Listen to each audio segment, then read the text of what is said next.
Monoatomic कोई molecule है तो उसके पास तीन ट्रांसलेशन की फ्रीडम है। अगर n मोल्स हैं तो नंबर ऑफ मॉलिक्यूल्स कितने, नंबर ऑफ पार्टिकल्स या मॉलिक्यूल्स, नंबर ऑफ मॉलिक्यूल्स कितने, small n into Na, number of molecules कितने, स्मॉल n इंटू Na। इस ग्राफ को देखकर हमें समझ में आ रहा है कि बहुत कम वेलोसिटी और बहुत ज्यादा वेलोसिटी के ज्यादा पार्टिकल्स नहीं होंगे। वैसे भी गैसेस का वॉल्यूम तो डिफाइंड होता नहीं है, जो भी कंटेनर का वॉल्यूम है गैस वो वॉल्यूम ले लेती है। ठीक, हेलो हेलो हेलो हेलो, क्या हाल चाल, कैसे हो तुम सब लोग, कैसी चल रही है तुम्हारी प्रिपरेशन। अब तो भैया साल खत्म होने वाला है और हमारे एग्जाम की घड़ियां और करीब आती चली जा रही हैं। तो कैसा लग रहा है, पेट में गुड़गुड़ हो रही है? घबराने की कोई बात नहीं है, हम वापस आ चुके हैं माइंड मैप सीरीज को लेकर। तो बहुत करीब एग्जाम है और ऐसे समय में बहुत ज्यादा हमें अपने आप को संभालने की जरूरत है, रैपिड रिवीजन करने की जरूरत है। बहुत अच्छे से जो पूरे साल भर है ना, या 2 साल मानकर चले, 2 साल जो हमने मेहनत करी है, दिन रात जो एक किया है, उसको संभालने की और कंसोलिडेट करने की आवश्यकता है। तो उसी रिक्वायरमेंट को फुलफिल करता है आपका ये माइंड मैप सीरीज। ठीक है जी, तो आज हम माइंड मैप सीरीज का अगला episode which is kinetic theory of gases लेकर आपके सामने हाजिर हुए हैं। तो इसको बहुत अच्छे से देखिए, शिद्दत से देखिए, बहुत छोटा है, बहुत ज्यादा लेंदी नहीं है। ऑलरेडी इसका काफी हिस्सा केमिस्ट्री में कवर हो जाता है, तो फिजिक्स में कुछ ज्यादा खास इस पर बनता नहीं है। तो या तो शायद एक क्वेश्चन, या एक भी नहीं कि मैं उम्मीद कर सकता हूँ, एक क्वेश्चन चलो मान लेते हैं बेनिफिट ऑफ डाउट दे दें, तो हो सकता है कि आपको एक question kinetic theory of gases से दिखाई दे। तो उसी तर्ज से, उसी तरीके से हम इसको देखने वाले हैं। मैं मनीष शर्मा आपका बहुत बहुत बहुत बहुत बहुत स्वागत करता हूं आज के इस एपिसोड में। तो मेरे प्रयास के सारे बच्चे और लक्ष्य के बच्चे और इन जनरल पूरे हिंदुस्तान के जो मेरे प्यारे प्यारे बच्चे हैं, जिनकी आंखों में सपने हैं, जो कुछ करना चाहते हैं, कुछ कर गुजरना चाहते हैं, उनसे मैं डायरेक्ट आंख में आंख मिलाकर बात कर रहा हूं कि भाई तुम्हारे करने और कर गुजरने का समय बहुत करीब आ रहा है ना। तो उसके लिए कमर कस के और बहुत ही स्ट्रेटेजिक तरीके से आपको चलने की जरूरत है। ऐसा नहीं कि जाके सीधे भिड़ जाना है ना, वेल प्रिपेयर्ड तरीके से जाना है, वेल प्रिपेयर्ड तरीके से जाना है। जैसे हम कहीं फंक्शन में जाते हैं तो तैयार होके जाते हैं कि नहीं, बिल्कुल उसी तरीके से एग्जाम को फेस करने के लिए भी बहुत अच्छी प्रिपरेशन की जरूरत है। अगर आप अच्छे से और ठंडे दिमाग से, काम माइंड से प्रिपेयर होकर जाएंगे तो आप घबराएंगे नहीं, आप पैनिक नहीं करेंगे उतना, क्योंकि आपको पता है क्या होने वाला है। जब हमें पता है क्या होने वाला है तो फिर घबराने की कौन सी बात है ना। शेर सामने है, शेर खाने वाला है, तो इसमें घबराने की कौन सी बात है। तो इसमें घबराने की कोई बात नहीं है। निश्चित रूप से एग्जाम में कुछ क्वेश्चंस ऐसे आपको जरूर दिखेंगे और मिलेंगे, है ना, जो आपको बहुत टफ लगेंगे। बिल्कुल घबराना नहीं है उनसे, छोड़ दीजिए उनको शुरू में। बहुत सारे क्वेश्चन ऐसे दिखेंगे जो आपके करे हुए होंगे, जो बहुत आसान है, फॉर्मूला बेस्ड है, उनको लपक के खा जाइए, उनको पहले लपक के खा जाइए, है ना, और उनसे आपका कॉन्फिडेंस बिल्डअप करिए और टाइम का ख्याल रखिए, जिसके लिए बहुत जरूरी है कि लास्ट के कम से कम 2 वीक आप बहुत सारे एग्जाम लिख रहे हो, बहुत सारे एग्जाम लिख रहे हो।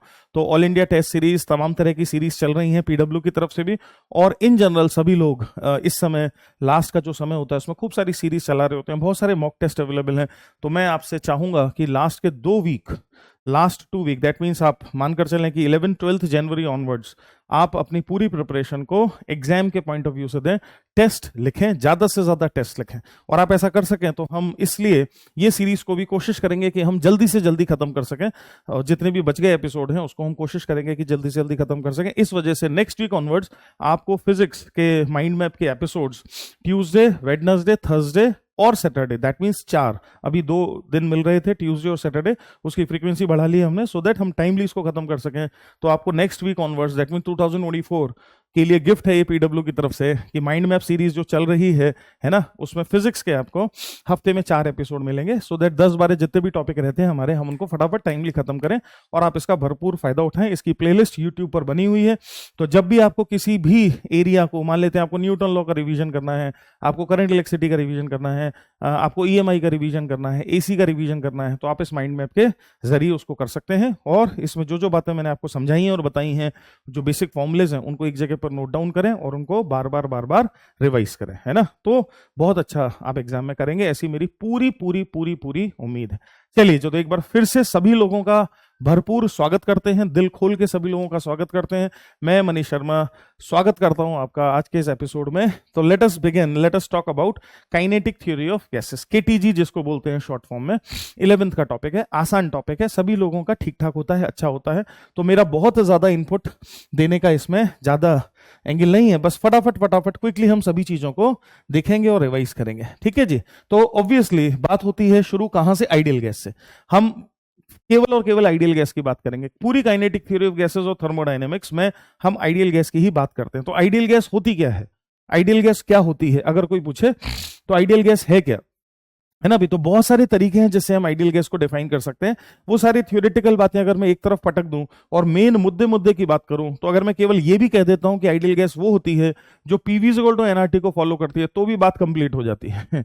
अगर मैं ये कह देता हूं कि आइडियल गैस वो होती है जो आइडियल गैस इक्वेशन को फॉलो करती है, तो भी बात कंप्लीट हो जाती है। अब हम इस PV equal to NRT equation तक आए कैसे, ये इक्वेशन आई कैसे, क्या ऊपर से उतर कर आई है या ये इक्वेशन हमने खुद समझी है, बस उतना थोड़ा सा हिस्सा समझना है। ये हमारे केटीजी का पहला पार्ट है और कंसेप्चुअल पार्ट है, समझने वाला पार्ट है। तो आइए देखें तो क्या क्या बोर्ड पर लिखा है कि ideal gas molecules having definite mass but undefined volume. वैसे भी गैसेस का वॉल्यूम तो डिफाइंड होता नहीं है, जो भी कंटेनर का वॉल्यूम है गैस वो वॉल्यूम ले लेती है, ठीक। आइडियल गैस इक्वेशन जैसा कि मैंने आपसे कहा PV is equal to NRT, तो जो भी गैस इस इक्वेशन को फॉलो करेगी, PV is equal to NRT को फॉलो करेगी, वो बाय डिफॉल्ट आइडियल गैस कहलाएगी। यहाँ पी प्रेशर है, वी वॉल्यूम है, एन नंबर ऑफ मोल्स है, आर गैस कांस्टेंट है और टी टेम्परेचर है केल्विन में। पी प्रेशर है पास्कल में एसआई सिस्टम में, वी वॉल्यूम है मीटर क्यूब में, है ना भाई, एन है नंबर ऑफ मोल्स, आर है गैस कांस्टेंट और टी है टेम्परेचर इन केल्विन। आर की वैल्यू पर बहुत सारे बच्चों को बड़ा कंफ्यूजन होता है, क्योंकि केमिस्ट्री में जरूरी नहीं है कि केमिस्ट्री में वो एसआई सिस्टम में बात करें, पर फिजिक्स में आप एक बात को बिल्कुल दिमाग में अच्छे से बैठा लीजिए कि हम फिजिक्स में हमेशा ही एसआई सिस्टम में ही बात करते हैं, हम हमेशा एसआई सिस्टम में बात करते हैं। हेंस फिजिक्स में आर की जिस वैल्यू का मैं इस्तेमाल करूंगा हमेशा ही वो होगी ये 8.31। तो फिजिक्स में आप हमेशा आर को 8.31 रखेंगे और हमेशा इस बात का ध्यान रखेंगे कि सभी लोग एसआई सिस्टम में हो, बात हो गई खत्म, है ना। हेंस कैपिटल आर मेरे लिए हमेशा ही 8.31 जूल पर मोल डिग्री सेंटीग्रेड होगा, है ना भाई। अच्छा जी, ऐसा यूनिट ऑब्वियसली जूल पर मोल केल्विन या डिग्री सेंटीग्रेड, क्योंकि टेम्परेचर डिफरेंस है उससे फर्क नहीं। और डायमेंशन की अगर बात करें तो ml2 t-2 मोल -1। डायमेंशन हम बड़े मजे से चाहे तो आर के निकाल सकते हैं, PV is equal to NRT से, PV is equal to NRT से अगर हम आर का डायमेंशन निकालना चाहें, है ना भाई। तो प्रेशर का क्या डायमेंशन है, प्रेशर है फोर्स पर यूनिट एरिया, फोर्स होता है mlt-2, ये तो है फोर्स पर यूनिट एरिया, ये हो गया प्रेशर इनटू वॉल्यूम। वैसे भी हमें याद रखना चाहिए कि pressure into volume basically energy होता है, pressure into volume basically energy का डायमेंशन बनता है। देखो फोर्स इनटू डिस्प्लेसमेंट आएगा, है ना। अच्छा, एन नंबर ऑफ मोल्स इधर आ जाएगा, टी केल्विन है इधर आ जाएगा। तो नंबर ऑफ मोल्स को अगर मैं म्यू का सिंबल दूं और टी को अगर मैं के का सिंबल दूं, है ना, केल्विन ऐसे दूं, तो ये बन गया इधर। हेंस क्या डायमेंशन दिखाई दे रहे हैं हमें जो डायमेंशन दिखाई दे रहे हैं वो डायमेंशन दिखाई दे रहे हैं ml2 टू पावर कटी ml2 t-2 मोल -1 और केल्विन -1, ml2 t-2 मोल -1 और k -1 और इसमें आना चाहिए, सही है। ये हो गए हमारे किसके डायमेंशन, ये हो गए हमारे आर के डायमेंशन, ठीक है जी। अब कुछ छोटी छोटी चीजें जो तुम बहुत अच्छे से जानते हो, जैसे एवोगैड्रो नंबर की वैल्यू क्या होती है और एवोगैड्रो नंबर होता क्या है, तो हम अच्छे से जानते हैं कि एक मोल में जो नंबर ऑफ पार्टिकल्स की संख्या है ना, एक मोल किसी भी चीज का एक मोल में जो नंबर ऑफ पार्टिकल्स की संख्या है that is Avogadro number which is 6.02 into 10⁻23। ये सब लोग जानते हैं, इसमें कोई कष्ट वाली बात ही नहीं है। 6.02 इंटू 10⁻23, है ना, ऐसा है। ये क्या डिफाइन कर रहा है, number of molecule present in 1 gram mole of a gas is defined as Avogadro number. 1 gram mole of a gas में कितने पार्टिकल्स होंगे उसको इसने एवोगैड्रो नंबर की तरह डिफाइन कर दिया। मॉलिक्यूलर वेट की डेफिनेशन भी हम बहुत अच्छे से जानते हैं केमिस्ट्री में। मॉलिक्यूलर वेट ऑब्वियसली 1 मोल गैस या 1 मोल ऑफ अ सब्सटेंस का जो मास है वो है मॉलिक्यूलर वेट। अब यहां से हमारी कहानी शुरू होती है। तो कुछ पॉस्टुलेट्स हैं काइनेटिक थ्योरी ऑफ गैसेस के, है ना, कुछ पॉस्टुलेट्स हैं, कुछ बातें हैं जो उसने मान रखी हैं। एक बार उन सब बातों को देखें। एजम्पशंस हैं, है ना, these are based on following assumptions. तो KTG kinetic theory of gases में कुछ एजम्पशंस हैं जो ले रखे हैं, उन एजम्पशंस को एक एक करके देखें। जैसे पहला एजम्पशन क्या कहता है, molecule of a gas are identical as regarding their shape and mass. That means हमने ये मान लिया कि किसी एक पर्टिकुलर हम एलिमेंट की बात करें, मान लेते हैं हाइड्रोजन भरी हुई मैंने चेंबर में, तो हाइड्रोजन के सभी मॉलिक्यूल बिल्कुल एक जैसे हैं। इतना ही नहीं, हमने मान लिया है कि वो गोले जैसे हैं, स्फेयर जैसे हैं, है ना, 100% इलास्टिक स्फेयर जैसे हैं, ऐसा हम इमेजिन करेंगे। रिजिड स्फेयर जैसा है ऐसा इमेजिन करेंगे। देखो अगला पॉइंट क्या कहता है, the molecules are rigid and perfectly elastic spheres of very small diameters. तो जो मॉलिक्यूल्स हैं उनको इमेजिन किया जा रहा है कैसा, molecules are rigid and perfectly elastic spheres. तो मॉलिक्यूल्स को इलास्टिक स्फेयर्स की तरह इमेजिन किया जा रहा है, बहुत छोटे साइज के। ये छोटा साइज क्यों इंपॉर्टेंट है, छोटा साइज इसलिए इंपॉर्टेंट है क्योंकि अगर हम किसी कंटेनर में गैस को फिल कर देंगे, है ना, तो जो कंटेनर का वॉल्यूम है वही हम गैस का वॉल्यूम मान लेंगे। ऑब्वियसली ऐसा तभी माना जा सकेगा जब गैस के मॉलिक्यूल का खुद इनहेरेंट जो वॉल्यूम हो वो नेग्लिजिबल हो, जिसके लिए बहुत जरूरी है कि गैस के मॉलिक्यूल का जो डायमीटर है उसको बहुत बहुत बहुत ज्यादा छोटा इमेजिन किया जाए। ठीक, वही बात हमें अगला पॉइंट भी समझा रहा है कि जो गैस मॉलिक्यूल्स हैं दे occupy very very small space, है ना, दे occupy very small space such that जो कंटेनर वॉल्यूम है उसको हम गैस का वॉल्यूम आराम से मान सकें। Molecules obviously are in a state of random motion, ये तो चाहे सॉलिड हो, लिक्विड हो, गैस हो, सब वाइब्रेट करेंगे, है ना, और चूंकि यहाँ गैस है तो यहाँ फ्रीडम ज्यादा है, तो मॉलिक्यूल रैंडम मोशन में होंगे, कोई कहीं जा रहा होगा, कोई कहीं जा रहा होगा, कोई कहीं जा रहा होगा, इस तरह की स्टेट में होंगे। ठीक है जी, अच्छा जी, normally no force acts between the molecules, that means intermolecular forces zero हैं। चूंकि इंटरमॉलिक्यूलर फोर्सेस जीरो हैं तो जो पोटेंशियल एनर्जी है वो भी जीरो है। तो there is no potential energy associated with an ideal gas, है ना। इसी से पॉइंट निकलेगा कि पोटेंशियल एनर्जी जीरो है। आइडियल गैस की पोटेंशियल एनर्जी जीरो है, क्यों, क्योंकि there are no intermolecular forces, so there are no intermolecular forces. तो कोई चूंकि इंटरमॉलिक्यूलर फोर्सेस है ही नहीं तो पोटेंशियल एनर्जी क्या बन रही है भाई साहब, जीरो बन रही है। इस वजह से अगर मैं किसी गैस की इंटरनल एनर्जी लिखने की कोशिश करूं तो क्या इंटरनल एनर्जी केवल काइनेटिक एनर्जी से ही निकलेगी, क्योंकि पोटेंशियल एनर्जी तो जीरो है। हेंस गैस की इंटरनल एनर्जी मतलब सारे पार्टिकल्स की काइनेटिक एनर्जी का सम टोटल। क्या ये भी हम कह सकते हैं कि गैस की, किसी भी आइडियल गैस की इंटरनल एनर्जी, किसी भी आइडियल गैस की इंटरनल एनर्जी को लिखा जा सकता है as sum total of kinetic energy of all particles. क्यों, क्योंकि पोटेंशियल एनर्जी तो यहाँ है ही नहीं, पोटेंशियल एनर्जी जीरो है। सही बात है। इंटरनल एनर्जी को हम यू का सिंबल देते हैं यहाँ थर्मोडायनेमिक्स में, है ना, जैसे फर्स्ट लॉ ऑफ थर्मोडायनेमिक्स में जो डेल्टा यू होता है वो चेंज इन इंटरनल एनर्जी होता है ना। अच्छा जी, और देखिए और क्या पॉइंट है। तो इस पॉइंट ने कहा कि भाई साहब नॉर्मल परिस्थिति में तो कोई फोर्सेस मॉलिक्यूल्स के बीच नहीं लगते हैं, ठीक, पर अगर मॉलिक्यूल आपस में टकरा जाएं तो वो एक दूसरे पर फोर्स लगा सकते हैं। मॉलिक्यूल अगर आपस में टकरा जाएं, है ना भी, तो वो एक दूसरे पर फोर्स लगा सकते हैं। और ये जो टक्कर है, ये जो कोलिजन है, ये जो टक्कर है, ये टक्कर हमेशा ही कैसी होगी, 100% इलास्टिक होगी।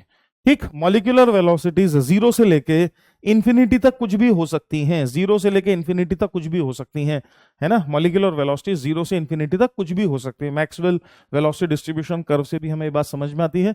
Molecule collide with one another and also with the walls of the container, these collisions are perfectly elastic.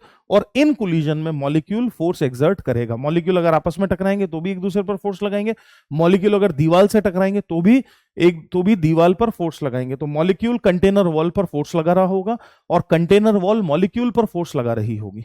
यही फोर्स, ध्यान से सुनना, यही फोर्स जो मॉलिक्यूल कंटेनर वॉल पर लगा रहा है, इसी फोर्स को पर यूनिट एरिया कैलकुलेट करके we find out what is the pressure exerted by the molecule on the walls of the container. एक चीज हुई। और इसी को फिर हम अज्यूम कर लेते हैं कि यही अंदर में भी यही प्रेशर गैस का प्रेशर है और इसी को गैस का प्रेशर कहते हैं। PV is equal to NRT में जो पी है वो यहां से आता है।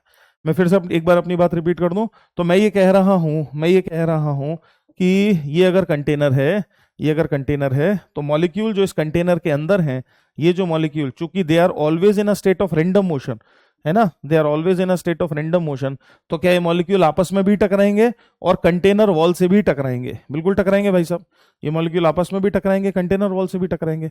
और जब टकराएंगे, कोलिजन होगा, फोर्सेस आएंगे, बिल्कुल आएंगे फोर्सेस। हेंस मॉलिक्यूल्स और कंटेनर वॉल के बीच फोर्सेस होंगे, है ना। उन फोर्सेस को पर यूनिट एरिया अगर कैलकुलेट कर लें तो आएगा प्रेशर। यहां से कंसेप्ट ऑफ प्रेशर डेवलप होता है। हेंस इमेजिन करो कि ये मॉलिक्यूल सब ऐसे ऐसे जिगलिंग जिगलिंग कर रहे हैं, तो क्या ये सभी मॉलिक्यूल कंटेनर वॉल पर बाहर की तरफ फोर्स लगा रहे होंगे, जिसकी वजह से हम हमेशा ही किसी भी गैस का प्रेशर कंटेनर वॉल पर ऐसे बाहर की तरफ दिखाते हैं। क्या प्रेशर हम हमेशा ऐसे बाहर की तरफ दिखाते हैं? ऐसे बाहर की तरफ दिखाते हैं। ऐसा क्यों हुआ? ऐसा इसलिए हुआ क्योंकि मॉलिक्यूल अंदर से जब टक्कर मारेगा तो मॉलिक्यूल कंटेनर वॉल पर जो फोर्स लगाएगा वो बाहर की तरफ आएगा। हेंस प्रेशर, ये प्रेशर जो मैंने पी करके दिखाया है, ये प्रेशर है जो गैस मॉलिक्यूल कंटेनर वॉल पर लगा रहे हैं। मजे की बात जो है वो ये है कि ये प्रेशर जो कंटेनर वॉल पर मॉलिक्यूल एक्सर्ट कर रहे हैं, इसी प्रेशर को वी अज्यूम दैट मॉलिक्यूल आपस में भी एक दूसरे पर जो फोर्सेस लगा रहे हैं, जिससे गैस के अंदर जो प्रेशर पैदा हो रहा है वो भी यही है। ये हम अज्यूम कर ले रहे हैं। सही है? बात समझ में आ जाती है? बहुत इंपॉर्टेंट पॉइंट है, समझने वाला बहुत इंपॉर्टेंट पॉइंट है। ठीक। Again molecule do not exert any force of attraction और रिपल्शन ऑन ईच अदर, क्योंकि इंटरमॉलिक्यूलर फोर्सेस ही जीरो हैं। तो molecule do not exert any force of attraction और repulsion on each other except during collision. Collision obviously instantaneous है। Collision obviously instantaneous है। Average number of molecule per unit volume of the gas remain constant. That means gas हमेशा ही uniform density की रहेगी। ऐसा नहीं है कि डेंसिटी डिफरेंट डिफरेंट जगहों पर डिफरेंट होगी। एक कंटेनर के अंदर एक ही डेंसिटी होगी, एक ही प्रेशर होगा, एक ही टेम्परेचर होगा। Mass of the molecule is very small and the speed is very very large, so there is no effect of gravity on the motion of molecule. So there is no effect of gravity on the motion of molecule, है ना। Gravity का कैसा भी कोई भी effect molecule पर नहीं है। ये कुछ एजम्पशंस कर लिए। इसमें से मेन जो बातें हैं, मेन जो पॉस्टुलेट्स हैं, उनको एक बार फिर से रिवाइज कर लें। तो मेन जो बातें हैं वो केवल इतनी सी हैं कि हमने इमेजिन किया है कि जो मॉलिक्यूल है वो मॉलिक्यूल रिजिड इलास्टिक स्फेयर्स हैं। रिजिड इलास्टिक स्फेयर मॉलिक्यूल कैसे हैं? रिजिड इलास्टिक स्फेयर है ना। हमने इमेजिन किया है कि मॉलिक्यूल रिजिड इलास्टिक स्फेयर है। हमने इमेजिन किया है कि इंटरमॉलिक्यूलर फोर्सेस जीरो हैं। इंटरमॉलिक्यूलर फोर्सेस आर जीरो, ये हमने इमेजिन किया है। इंटरमॉलिक्यूलर फोर्सेस जीरो है, ये इमेजिन किया है ना। तीसरी बात हमने ये इमेजिन की है कि मॉलिक्यूल कोलिजन के दौरान फोर्स एक्सर्ट करता है। मॉलिक्यूल्स के बीच और मॉलिक्यूलर कंटेनर के बीच जो फोर्सेस आते हैं, force exist only because of collision. Force exist only because of collision. और यही फोर्स पर यूनिट एरिया को ही हम डिफाइन कर दे रहे हैं एज प्रेशर ऑफ गैस, है ना। हेंस मैं ये चाहता हूं कि आप ये समझें कि अगर गैस का प्रेशर बढ़ गया या बढ़ जाए तो जो कोलिजन हो रहे हैं उनसे जो इंपैक्ट आ रहा है वो बढ़ेगा। इसको फील करें, गैस का प्रेशर अगर बढ़ेगा तो जो कोलिजन हो रहे हैं उनसे जो इंपैक्ट हो रहा है वो इंपैक्ट बढ़ेगा। समझ में आ जानी चाहिए बात हमें। ठीक। अब इन सारे एजम्पशंस को लेके हम एक बहुत इंपॉर्टेंट कंक्लूजन पर आएंगे, कंक्लूजन करेंगे, और वो ये है कि प्रेशर, गैस का जो प्रेशर है, काइनेटिक थ्योरी ऑफ गैसेस के सारे एजम्पशंस का इस्तेमाल करके P = 1/3 ρ v²। मुझे पूरी उम्मीद है कि ये एक्सप्रेशन आपने देखा होगा। ये एक्सप्रेशन पूरे केटीजी की बेस है, आप ऐसा समझ लीजिए। पूरे काइनेटिक थ्योरी ऑफ गैसेस का अगर सेंट्रल पॉइंट कुछ है तो वो ये एक्सप्रेशन है, P = 1/3 ρ v²।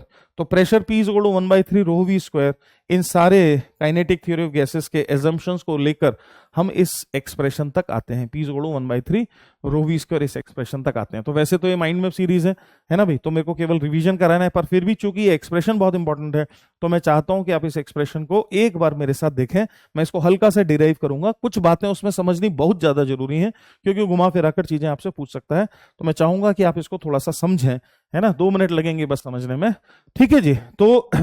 तो इमेजिन करें कि ये एक कंटेनर है। मैं दूसरा डायग्राम बना के आपको समझाता हूं। तो इमेजिन करते हैं हम कि एक कंटेनर है, एक क्यूबिकल कंटेनर है लेटर से, है ना। तो एक क्यूबिकल कंटेनर है, ऐसा एक क्यूबिकल कंटेनर है।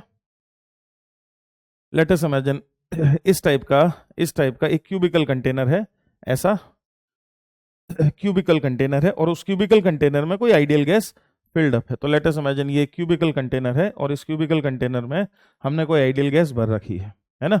और हम ये जानना चाहते हैं कि ये आइडियल गैस जो इस कंटेनर के अंदर है, ये कंटेनर वॉल्स पर क्या प्रेशर एक्सर्ट करेगी। और मैं जिस वॉल को चुन रहा हूं प्रेशर निकालने के लिए, मैं जिस वॉल को चुन रहा हूं टू फाइंड आउट प्रेशर, वो वॉल लेट अस इमेजिन है ये, ठीक। तो मैं इस वॉल पर जो प्रेशर होगा वो समझना चाहता हूं कि इस वॉल पर गैशियस मॉलिक्यूल्स के टक्कर की वजह से क्या प्रेशर आने वाला है, राइट, उधर वाली जो वॉल है, ठीक। अच्छा जी, अगर हम इसको ओरिजिन ऑफ कोऑर्डिनेट मान लें, इसको एक्स एक्सिस, इसको वाई एक्सिस और इसको जेड एक्सिस जैसा देखें, इसको एक्स एक्सिस बोल दें, इसको वाई एक्सिस बोल दें, है ना भी, इसको जेड एक्सिस जैसा बोल सकते हैं, ठीक।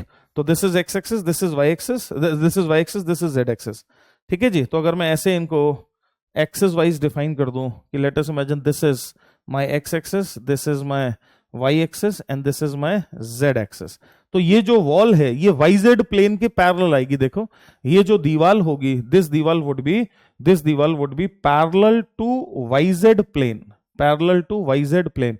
क्या ये बात हमें समझ में आ रही है? बिल्कुल समझ में आ रही है ना, parallel to Y Z plane. Hence कोई भी मॉलिक्यूल आकर जब दीवार से टकराएगा तो दीवार से जो फोर्सेस आएंगे वो नॉर्मल डायरेक्शन में होंगे, मतलब एक्स डायरेक्शन में होंगे, ठीक है जी। अब अगर हम अंदर में जो आइडियल गैस फिल्डअप है उसके किसी एक मॉलिक्यूल को इमेजिन करें, जैसे अंदर में आइडियल गैस फिल्डअप है ना, बहुत सारे मॉलिक्यूल्स होंगे, मैं किसी एक मॉलिक्यूल की बात कर रहा हूं। इस एक मॉलिक्यूल के पास लेट अस इमेजिन इस एक मॉलिक्यूल के पास वेलोसिटी है vx i cap plus vy j cap plus vz k cap, obviously 3 dimensional velocity होगी। तो इस एक सिंगल मॉलिक्यूल के पास जो वेलोसिटी है वो है vx i cap plus vy j cap plus vz k cap, ठीक।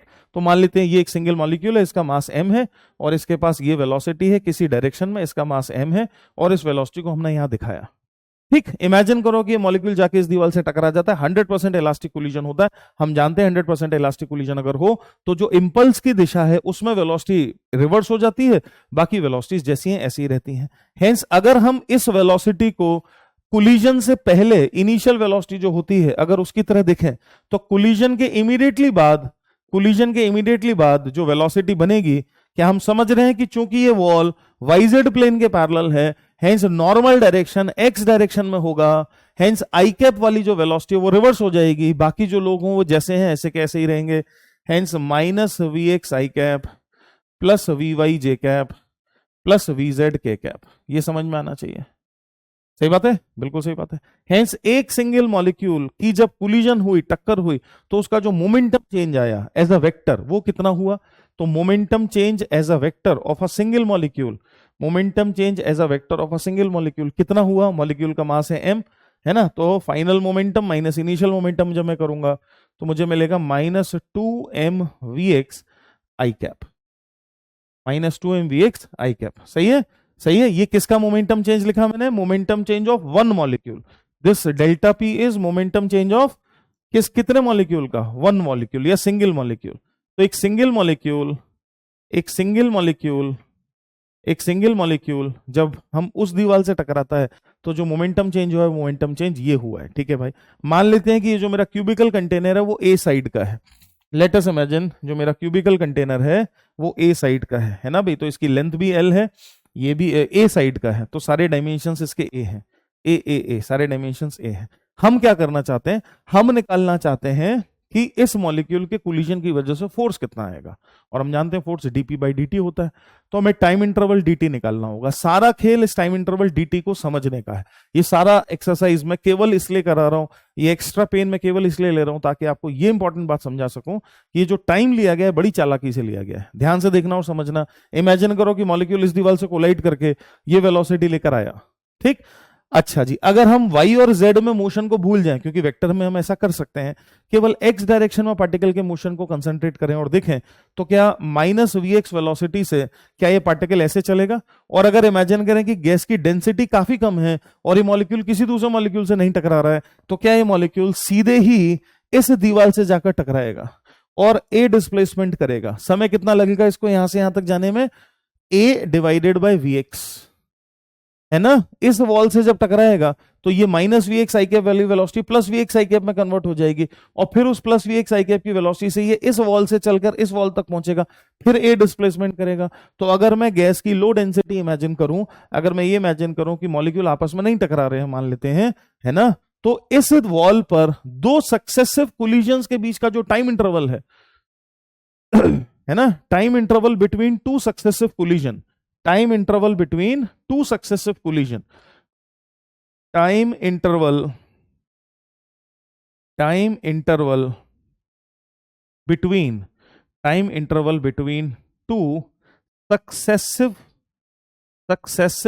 collision, time interval between two successive collision, अगर डेल्टा टी है, टू सक्सेसिव कोलिजन किससे, विद दी वॉल, वो अगर टाइम अगर डेल्टा टी है हमारा, तो डेल्टा टी की वैल्यू क्या हो जाएगी, डेल्टा टी की वैल्यू हो जाएगी 2a divided by V X. I hope you are getting, ए जाना और ए आना और लगातार वी एक्स स्पीड से चल रहे हैं एक्स डायरेक्शन में, 2a divided by V x.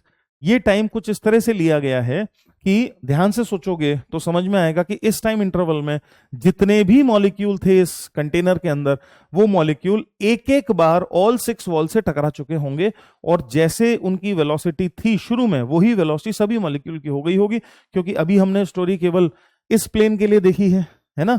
ऐसा ही अभी तो हमने parallel to Y Z plane देखा है, ऐसा ही parallel to X Y plane की कहानी होगी, और ऐसा ही parallel to X Z plane की कहानी होगी। हेंस ये जो टाइम इंटरवल लिया गया है, ये बहुत ही बुद्धिमानी से लिया गया है, और इस टाइम इंटरवल के ले लेने से जो सबसे बड़ा फायदा हुआ वो ये हुआ कि इस टाइम इंटरवल में कितने मॉलिक्यूल मेरे कंटेनर वॉल पर टकरा गए, कितने मॉलिक्यूल टकरा गए, जितने इस क्यूब के अंदर थे। तो अगर इस क्यूब के अंदर n मोल्स थे गैस के, ये जो भी गैस है, अगर उस गैस के n मोल्स थे, और अगर एवोगैड्रो नंबर कैपिटल Na है, तो टोटल नंबर ऑफ मॉलिक्यूल्स कितने हो जाएंगे, small n into capital Na। इतने मॉलिक्यूल एक एक बार इस दीवार से टकरा गए। समझ में आती है आपको मेरी बात, है ना। हेंस हमने मोमेंटम चेंज तो निकाल ही लिया। एक सिंगल मॉलिक्यूल के कोलिजन से जो फोर्स आएगा, अगर उसको डीएफ बोलें, तो वो डीएफ तो होगा delta P by delta T. ये तो होगा एक सिंगल मॉलिक्यूल की वजह से force due to one molecule. This is force due to one molecule. अब अगर मैं पूरी वॉल पर फोर्स की बात करूं, इस पूरी वॉल पर जो फोर्स होगा, पूरी वॉल पर फोर्स की बात करूं, तो क्या टोटल नंबर ऑफ मॉलिक्यूल जो प्रेजेंट है कंटेनर के अंदर, क्या सारे के सारे टकरा चुके हैं और सभी सेम डायरेक्शन में फोर्स लगा रहे हैं। हेंस वॉल पर लगने वाला total force F total on wall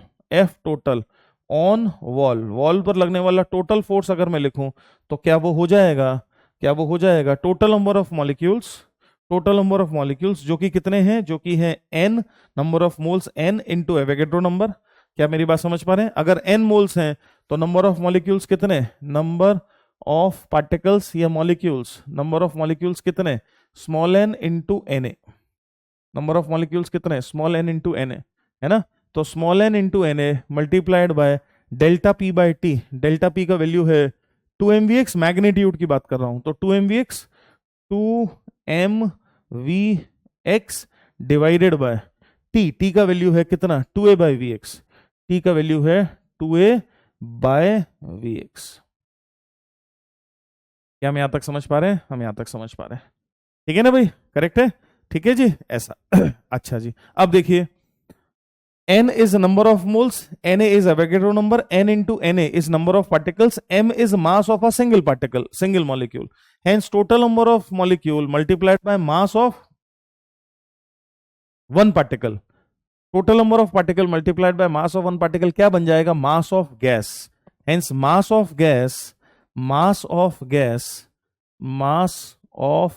gas जो भरी हुई है इसके अंदर, उसका जो टोटल मास है, क्या उसको लिख सकते हैं n into Na into small m, total number of particles into mass of one particle.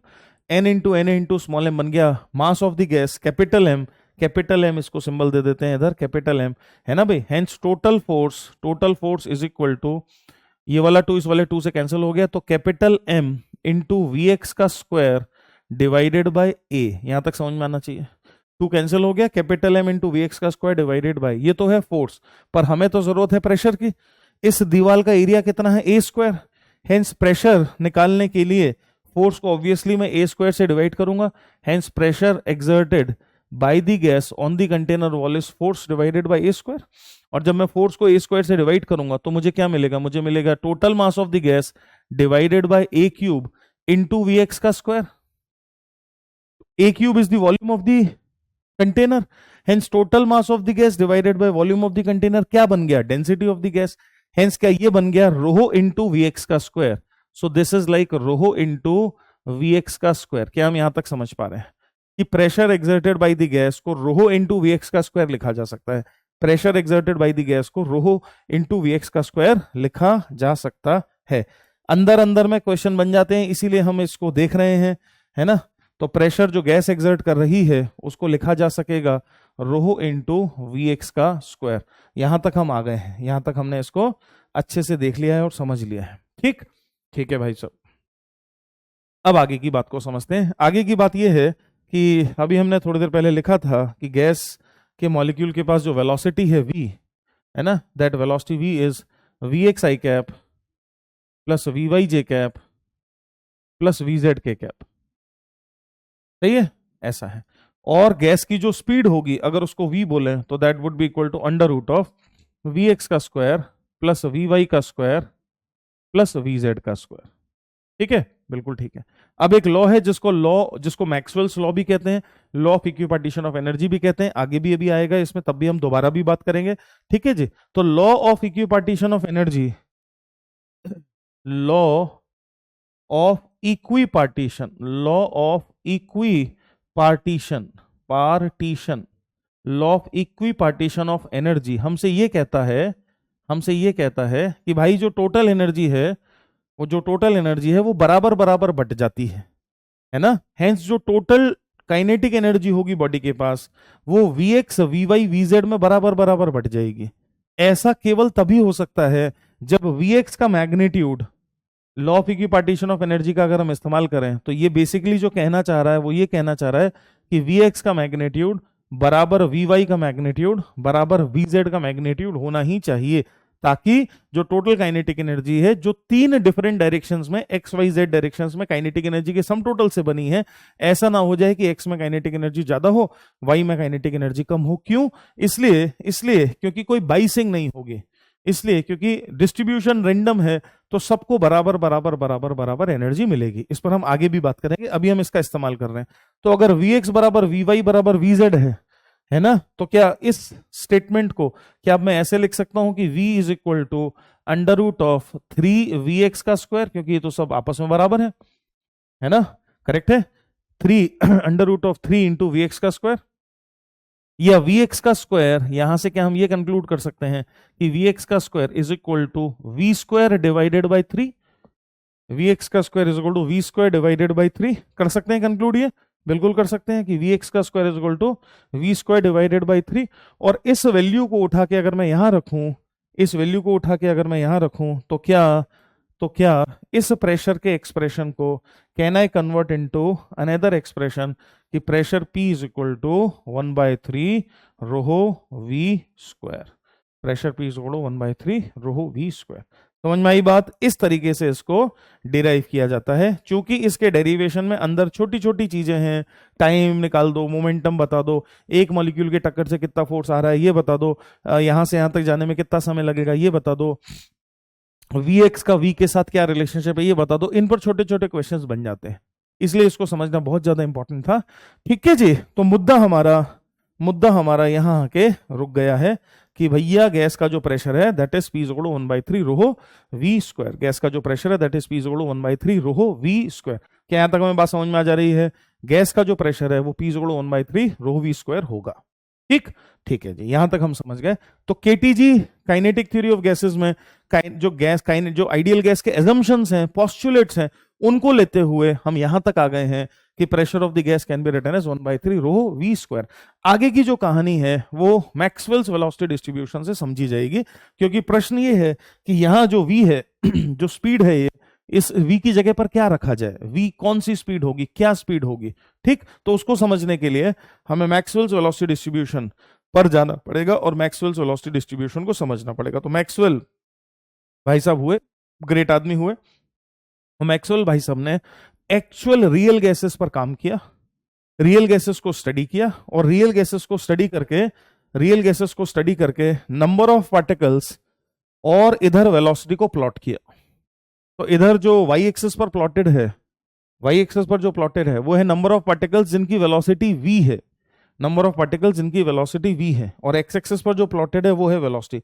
मतलब क्या, मतलब ये कि अगर मैं ऐसे दिखाऊं आपको कि, तो ये ग्राफ से मैं जो रीड करूंगा वो ये रीड करूंगा भाई साहब, मैं ये रीड करूंगा कि v वेलोसिटी के कितने पार्टिकल्स हैं, एन वी वेलोसिटी के कितने पार्टिकल्स हैं, वी वेलोसिटी के कितने पार्टिकल्स हैं। क्या आप मेरी बात समझ रहे हैं? इस ग्राफ को ध्यान से देखिए और समझिए, ये एक प्रैक्टिकल ग्राफ है। इस ग्राफ को ध्यान से देखिए और समझिए, प्रैक्टिकल ग्राफ है। इस ग्राफ को देखकर हमें समझ में आ रहा है कि बहुत कम वेलोसिटी और बहुत ज्यादा वेलोसिटी के ज्यादा पार्टिकल्स नहीं होंगे। पहले तो हमें यही समझ में आ रहा है कि वेलोसिटी वेलोसिटी जीरो से इंफिनिटी तक, जीरो से लेके इंफिनिटी तक, है ना, जो स्पीड है मॉलिक्यूल्स की, स्पीड जो मॉलिक्यूल्स की है उसकी रेंज कहां से कहां तक है, स्पीड ऑफ मॉलिक्यूल्स। तो मॉलिक्यूल्स की जो स्पीड है ना, वो कहां से कहां तक है, वो जीरो से लेके इंफिनिटी तक है। एक बात समझ में आ रही है। एक और बात भी समझ में आ रही है कि बहुत कम स्पीड के भी बहुत कम नंबर ऑफ मॉलिक्यूल्स होंगे, और बहुत ज्यादा स्पीड के भी बहुत कम नंबर ऑफ मॉलिक्यूल्स होंगे। देख रहे हो ना, बहुत कम स्पीड के भी बहुत कम नंबर ऑफ मॉलिक्यूल्स होंगे, और बहुत ज्यादा स्पीड के भी बहुत कम नंबर ऑफ मॉलिक्यूल्स होंगे। ठीक, ये जो शेडेड एरिया है, जो v से v प्लस dv के बीच शेड कर दिया है, ये जो शेडेड एरिया है ना, ये किस चीज को रिप्रेजेंट करेगा? ये रिप्रेजेंट करेगा v से लेके v प्लस dv के बीच कितने पार्टिकल्स हैं, v से लेके v प्लस dv के बीच कितने पार्टिकल्स हैं। ये शेडेड एरिया उस चीज को रिप्रेजेंट करेगा कि भैया v से v प्लस dv के बीच कितने पार्टिकल हैं। ठीक, तो मैक्सवेल ने इस वेलोसिटी डिस्ट्रीब्यूशन ग्राफ को बहुत ज्यादा डिटेल में स्टडी किया। इसकी इक्वेशन भी लिखी, तो वो इक्वेशन हमारे सिलेबस में नहीं है समझने के लिए वैसे, पर मैक्सवेल ने एक इक्वेशन भी लिखी, मैथमेटिकल इक्वेशन लिखी, और उस इक्वेशन की मदद से मैक्सवेल ने कुछ कंक्लूजन्स करे। वो बड़े मजेदार हैं कंक्लूजन, वो हमारे सिलेबस में। तो मैक्सवेल ने जो कंक्लूजन करे वो बहुत मजेदार है। वो कंक्लूजन्स हैं कि अगर मैं एवरेज वेलोसिटी निकालूंगा गैस की, average velocity, V average, average velocity, तो average velocity of gas molecule will come out to be zero. Velocity, velocity is a vector quantity. क्यों? इसलिए क्योंकि एक इधर जा रहा है, एक उधर जा रहा है, एक उधर जा रहा है, एक इधर जा रहा है। जब तुम एवरेज वेलोसिटी निकालोगे तो कट कटा के जीरो आ जाएगा। तो पहला कंक्लूजन जो मैक्सवेल ने लिया, या जो हमें याद रखने को है, वो है कि एवरेज वेलोसिटी, एवरेज वेलोसिटी अगर हम निकालते हैं गैस मॉलिक्यूल्स की, एवरेज वेलोसिटी नाम है इसका, एवरेज वेलोसिटी, तो वो एवरेज वेलोसिटी ऑब्वियसली जीरो आएगी, है ना। क्यों? क्योंकि वेलोसिटी का डिस्ट्रीब्यूशन रैंडम है। वेलोसिटी का डिस्ट्रीब्यूशन कैसा है? रैंडम है। रैंडम वेलोसिटीज का जब भी डिस्ट्रीब्यूशन होगा तो ऑब्वियसली एवरेज वेलोसिटी जीरो आएगी। जिस वजह से हमें, जैसे हम अगर कमरे में हैं और अगर फैन नहीं चल रहा है तो मॉलिक्यूल्स तो सब भाग रहे हैं इधर उधर इधर उधर, पर हमें हवा चलती हुई समझ में नहीं आती है। बाल थोड़ी उड़ेंगे मेरे, बाल तो तब उड़ेंगे जब फैन चलेगा। अगर फैन नहीं चल रहा है तो मैं जिस कमरे में हूं उस कमरे में एयर भरी हुई है, एयर मॉलिक्यूल्स तो सब भाग रहे हैं इधर उधर, फिर भी मुझे क्यों नहीं कुछ महसूस हो रहा है, मुझे क्यों नहीं हवा चलती हुई महसूस हो रही है? क्योंकि एवरेज वेलोसिटी जीरो है। एवरेज वेलोसिटी जीरो है। क्या मेरी बात समझ रहे हैं? एवरेज वेलोसिटी जीरो होने की वजह से आपको कुछ महसूस नहीं हो पा रहा है। अच्छा जी ठीक। अच्छा, एवरेज वेलोसिटी के बाद मैक्सवेल ने एक दूसरी वेलोसिटी निकाली जिसको बोलते हैं आरएमएस वेलोसिटी, वीआरएमएस। वीआरएमएस जो बहुत बहुत बहुत ज्यादा इंपॉर्टेंट है, बहुत ज्यादा इंपॉर्टेंट है। और वीआरएमएस की जो वैल्यू है that is under root of 3RT divided by capital M, M naught in fact, under root of 3RT divided by capital M naught. VRMS which is under root of 3RT divided by M naught. RMS velocity मतलब क्या किया? सारे molecules की velocity का square किया, फिर mean किया, फिर रूट लिया। सबका स्क्वायर किया, मीन किया, रूट लिया। अपन को नहीं करना है, मैक्सवेल ने किया। ठीक है जी। तो वीआरएमएस, आरएमएस वेलोसिटी बोलते हैं इसको, इसको एवरेज वेलोसिटी बोलते हैं, इसको आरएमएस वेलोसिटी बोलते हैं। RMS velocity, velocity RMS velocity बोलते हैं, है ना भाई ये निकाली, और आरएमएस वेलोसिटी की वैल्यू निकाली under root of 3RT divided by M naught. इसको हम वीआरएमएस बोलेंगे, under root of 3RT divided by M naught. ठीक है जी एम नॉट है मॉलिक्यूलर मास। ठीक है जी, ओके जी। फिर उसके अलावा उसने निकाली एवरेज स्पीड, एवरेज स्पीड और most probable speed, average speed और मोस्ट प्रोबेबल स्पीड। तीसरी चीज जो उसने निकाली वो है average speed, speed average, speed average,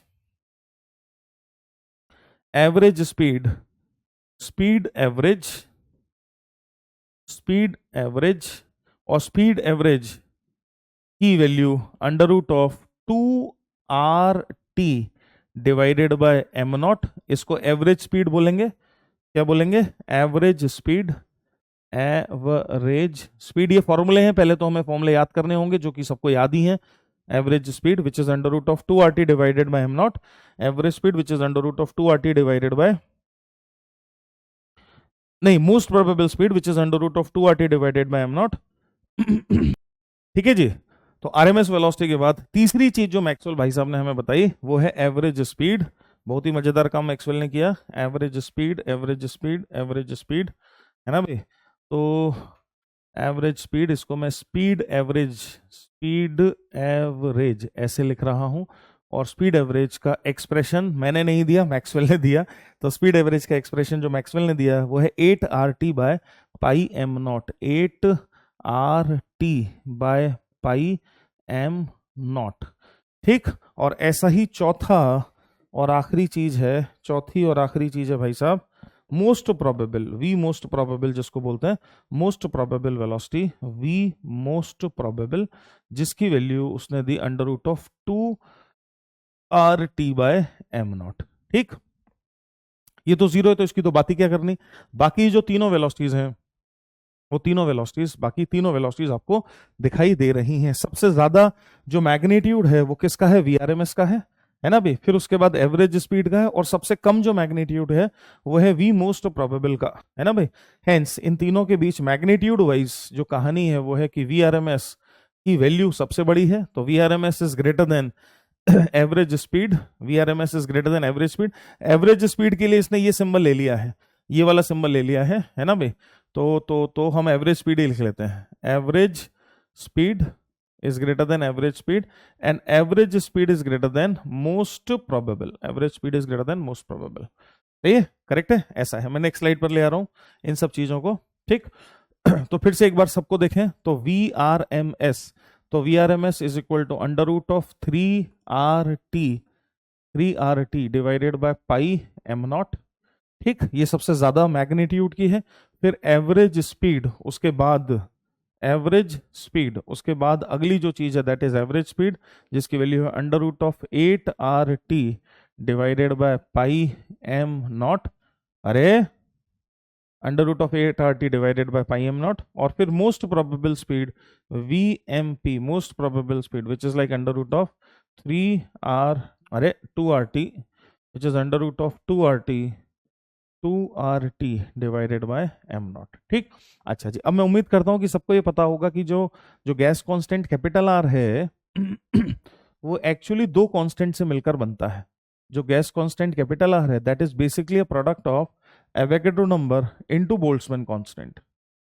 पता है कि नहीं पता है? नहीं पता है तो इसको नोट करो, बहुत बहुत इंपॉर्टेंट बात है ना। तो गैस कांस्टेंट आर, ये गैस कांस्टेंट आर है, ये बोल्ट्जमैन कांस्टेंट है, Boltzmann constant, Avogadro number, gas constant. ठीक, तो अगर मैं कैपिटल आर की वैल्यू, वो वाली वैल्यू यहां सब्स्टिट्यूट कर दूं, और दूसरी चीज हम ये अच्छे से जानते हैं कि जो मॉलिक्यूलर मास है, जो मॉलिक्यूलर वेट है, ऑब्वियसली वो है Avogadro number into mass of a single molecule, Na into M. Hence अगर नीचे एम नॉट की जगह ये रख दिया जाए और ऊपर कैपिटल आर की जगह ये रख दिया जाए तो Na ऊपर नीचे से कटेगा, और यही वेलोसिटी को हम, इसी वेलोसिटी को हम एक और फॉर्मेट में लिख पाएंगे, under root of 3kT, under root of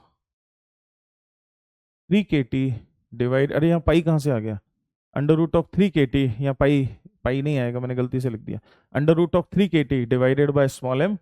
इसको लिख पाएंगे अंडर रूट ऑफ, वो शायद ऊपर चला गया, under root of 8kT divided by pi m, और इसको लिख पाएंगे under root of 2kT divided by small m, under root of 2kT divided by small m। ठीक है, करेक्ट है, ऐसा है ना। तो इनके कंपैरेटिव क्वेश्चंस खूब सारे बनते हैं। अच्छा जी, तो हम पहले एक बहुत इंपॉर्टेंट क्वेश्चन का जवाब दें कि हमने पीछे सीखा कि प्रेशर P जोड़ो 1/3 रो वी स्क्वायर है। अब P जोड़ो 1/3 रो वी स्क्वायर में V क्या रखा जाएगा, इन तीनों में से V क्या रखा जाएगा। तो बहुत ढंग से समझे कि P जोड़ो 1/3 रो वी स्क्वायर में जो V है वो हमेशा हमेशा और हमेशा है VRMS, वो हमेशा ही है VRMS। कौन सा? ये। तो इन तीनों वेलोसिटीज में जो सबसे ज्यादा इंपॉर्टेंट वेलोसिटी है वो कौन सी है? That is VRMS। VRMS, है ना। हेंस प्रेशर कैलकुलेशन में RMS वेलोसिटी को रखा जाता है। हेंस प्रेशर कैलकुलेशन में P is equal to 1/3 rho VRMS का स्क्वायर ऐसा लिखा जाता है। P is equal to 1/3 rho VRMS का स्क्वायर ऐसा लिखा जाता है।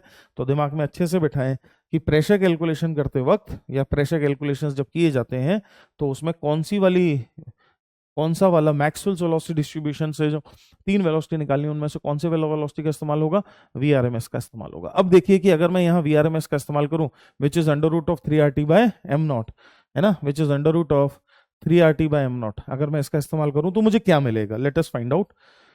तो pressure P is equal to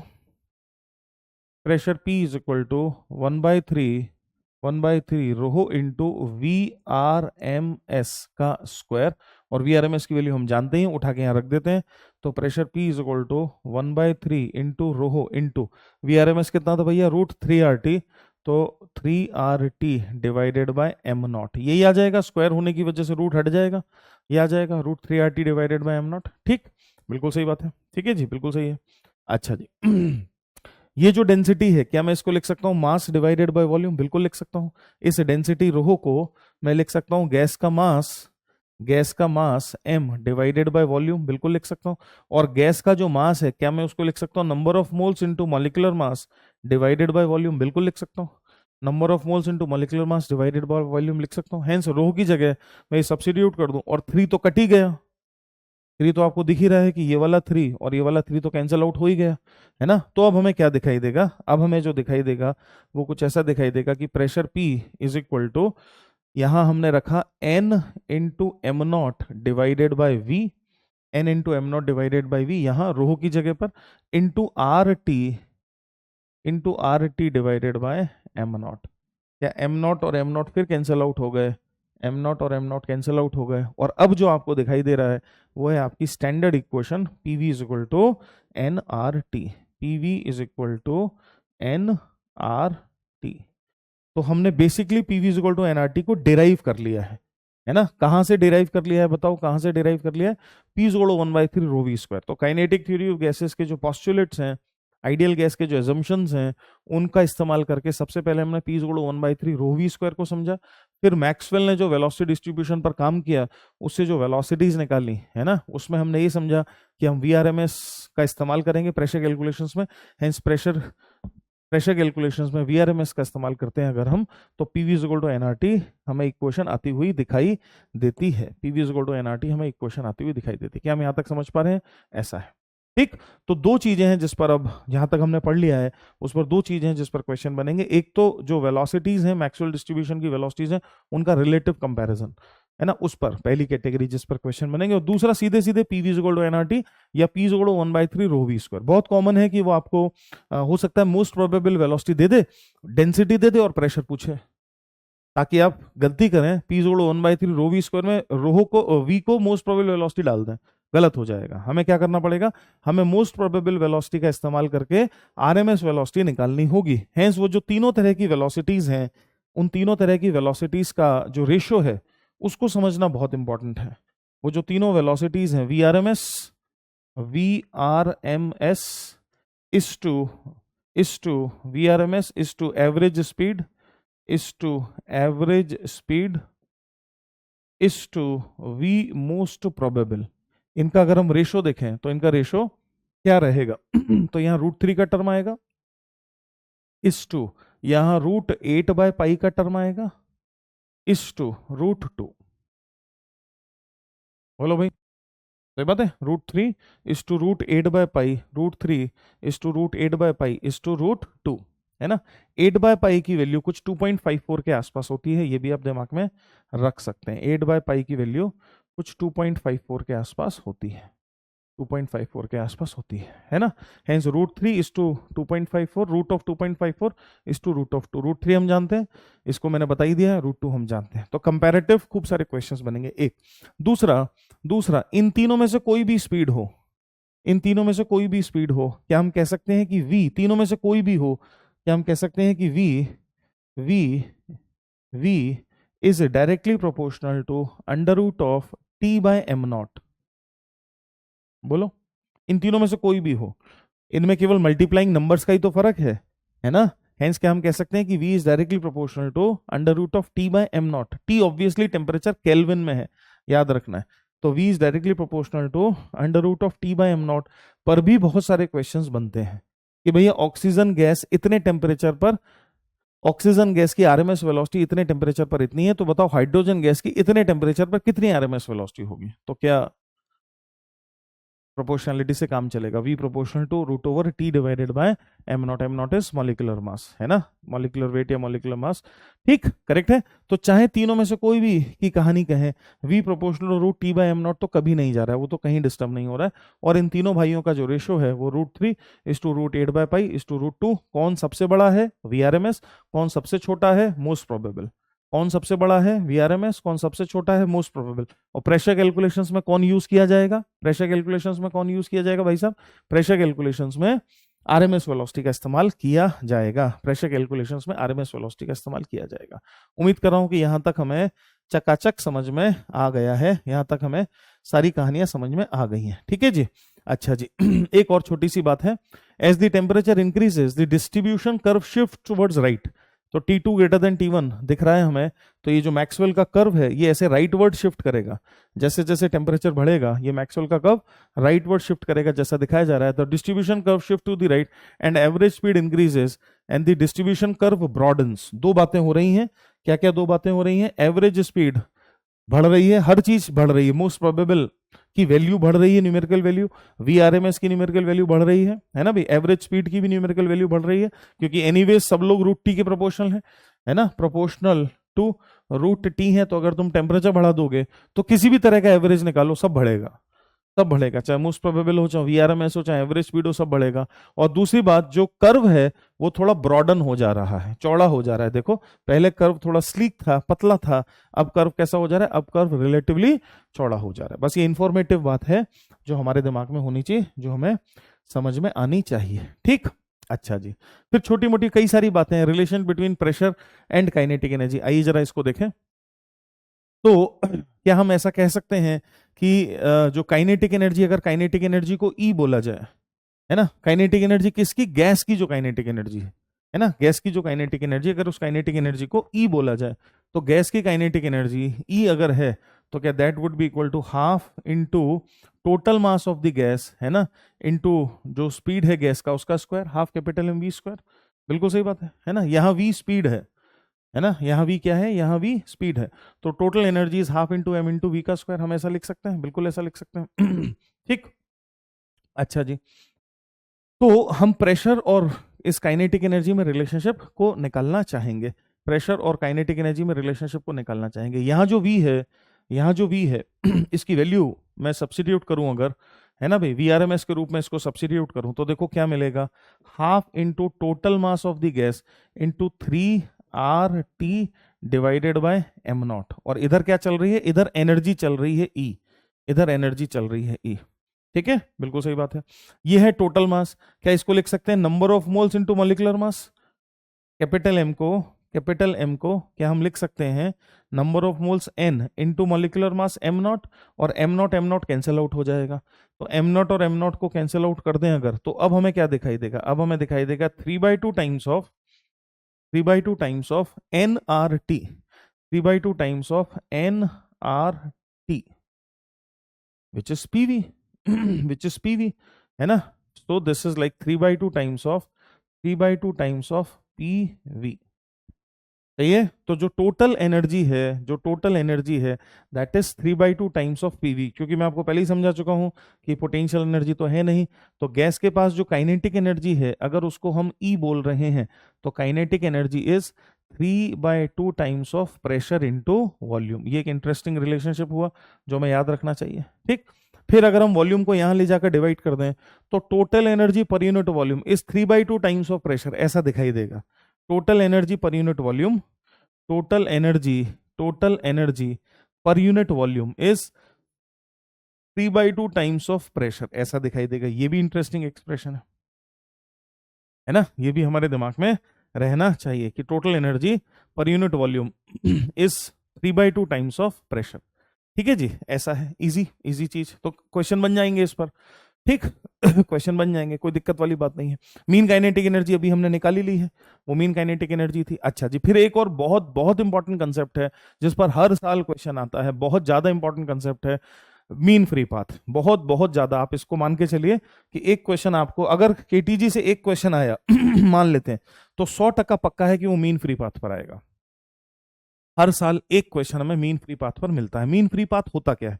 mean free path होता है मॉलिक्यूल भाग रहे हैं इधर उधर, है ना, एक कोलिजन और सक्सेसिव दूसरे कोलिजन के बीच जो पाथ चलता है उसको बोलते हैं मीन फ्री पाथ, है ना। On an average the average distance traveled by a molecule, average distance traveled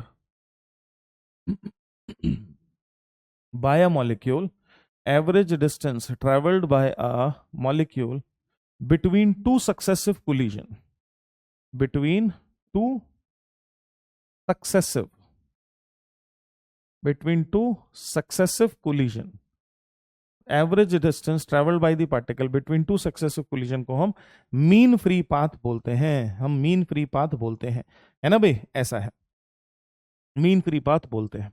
और इस मीन फ्री पाथ का जो एक्सप्रेशन है, का जो वैल्यू है, that is lambda is equal to lambda is equal to 1 divided by √2 pi d square into n. ये formula याद करना पड़ेगा भाई। lambda is equal to 1 divided by √2 pi d square into n, where d is a diameter of a single molecule. d क्या है भाई साहब? d is a diameter of a single molecule. और n क्या है? n is not number of moles. n is not number of moles. n is number of particles per unit volume. n is not number of moles. n is number of molecules per unit volume. तो d जो है d is a diameter of a molecule, है ना। और n जो है वो है number of molecules per unit volume, ठीक। तो mean free path lambda is 1/√2 pi d square into n. ये फॉर्मूला दिमाग में रख लीजिए, बड़े काम का है, इस पर हर साल एक क्वेश्चन आता है। अब हम इसको डिफरेंट फॉर्मेट में बदल सकते हैं, कैसे, आइए जरा देखें। तो lambda is equal to 1/√2 pi d square into n. ये जो एन है, number of molecules per unit volume, इसको जरा यहां से निकालने की कोशिश करते हैं। PV is equal to nRT में n क्या है? Number of moles. n क्या है? नंबर ऑफ मोल्स, है ना। और ये वाला n, इसको n डैश कर लेते हैं, चलो, है ना, n डैश कर लेते हैं ताकि कोई कंफ्यूजन ना हो। n डैश ये वाला n डैश क्या है? Number of molecules per unit volume, तो अगर n मोल्स हैं आपकी गैस में, n मोल्स हैं, तो n इंटू Na, है ना, n इंटू Na हो जाएंगे क्या? Number of n into Na हो जाएंगे number of molecules, and n into Na divided by V is number of molecules per unit volume n dash, है ना। हेंस यहां ये जो गैस कांस्टेंट R है, अगर मैं इसको खोल दूं तो क्या PV is equal to nRT, मैं R को खोल दें तो क्या लिखा जा सकता है? n into Na into Boltzmann constant K into T। तो क्या आपको n इंटू Na दिख गया? वॉल्यूम से इधर डिवाइड कर देते हैं, तो क्या n into Na by V, n into Na by V का value, n into Na divided by V का वैल्यू कितना आ रहा है? P divided by KT। देखो ध्यान से कितना आ रहा है? n into Na by V का वैल्यू कितना आ रहा है? P divided by KT। Hence n dash, यहाँ जो n डैश आ रहा है, क्या इसका वैल्यू P बाई KT रखा जा सकता है? इस जगह पर रख दें अगर तो लेमडा को निकालने का एक और फॉर्मूला हमारे पास आ जाएगा कि लेमडा को निकालने का एक और फॉर्मूला हमारे हाथ लग जाएगा कि लेमडा इज इक्वल टू कितना? P बाई KT रख दिया तो KT ऊपर चला गया, KT divided by √2 pi d square into P, √2 pi d square into P।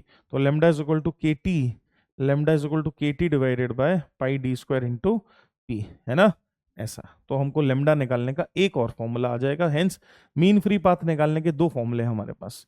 Mean free path निकालने के दो फॉर्मूले हैं। तो डिपेंड करता है क्वेश्चन ने क्या डेटा दिया है। क्वेश्चन ने अगर प्रेशर टेम्परेचर वगैरह दिया है तो ऑब्वियसली हम इसका इस्तेमाल करेंगे। क्वेश्चन ने अगर हमें सीधे सीधे number of molecules per unit volume या उसको निकालने के लिए इंफॉर्मेशन दी है तो हम फर्स्ट वाले एक्सप्रेशन का इस्तेमाल करेंगे। दोनों एक्सप्रेशन हमें बहुत अच्छे से दिमाग में बैठे होने चाहिए, ठीक। अच्छा जी, अब इस मीन फ्री पाथ का इस्तेमाल करके हम एक दो छोटी छोटी चीजें और निकाल सकते हैं, जैसे कोलिजन फ्रीक्वेंसी। कोलिजन फ्रीक्वेंसी या ऐसा समझो कि इवन कोलिजन फ्रीक्वेंसी से पहले अगर मैं टाइम पीरियड ऑफ कोलिजन की बात करूं, टाइम पीरियड बिटवीन या time interval between two successive collision, है ना, टाइम इंटरवल बिटवीन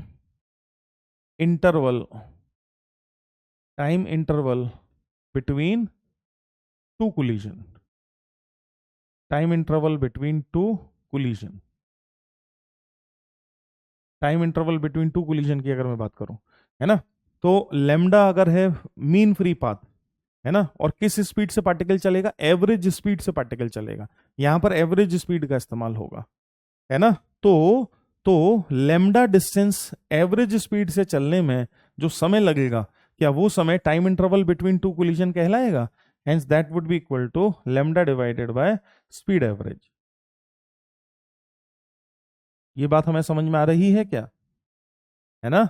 तो time interval between two collision अगर हम निकाल लें तो क्या वो हो जाएगा लेमडा, जो उसने डिस्टेंस चला और किस स्पीड से चला, एवरेज स्पीड से चला। एवरेज स्पीड की वैल्यू हम जानते हैं, है ना, कौन सी वाली एवरेज स्पीड है ये कौन सी वाली एवरेज स्पीड है, √8 RT/πm0, जो एवरेज स्पीड थी, है ना, वो √8 RT/πm0। ठीक, ये तो है टाइम पीरियड। अब अगर हम फ्रीक्वेंसी निकालना चाहें तो क्या 1/टाइम पीरियड कर दें तो क्या कोलिजन फ्रीक्वेंसी निकल आएगी। हेंस कोलिजन फ्रीक्वेंसी जो ये कह रहा है, कोलिजन फ्रीक्वेंसी की अगर बात की जाए तो कोलिजन फ्रीक्वेंसी ऑब्वियसली हो जाएगी 1/t, है ना। So that would be equal to कितना, एवरेज स्पीड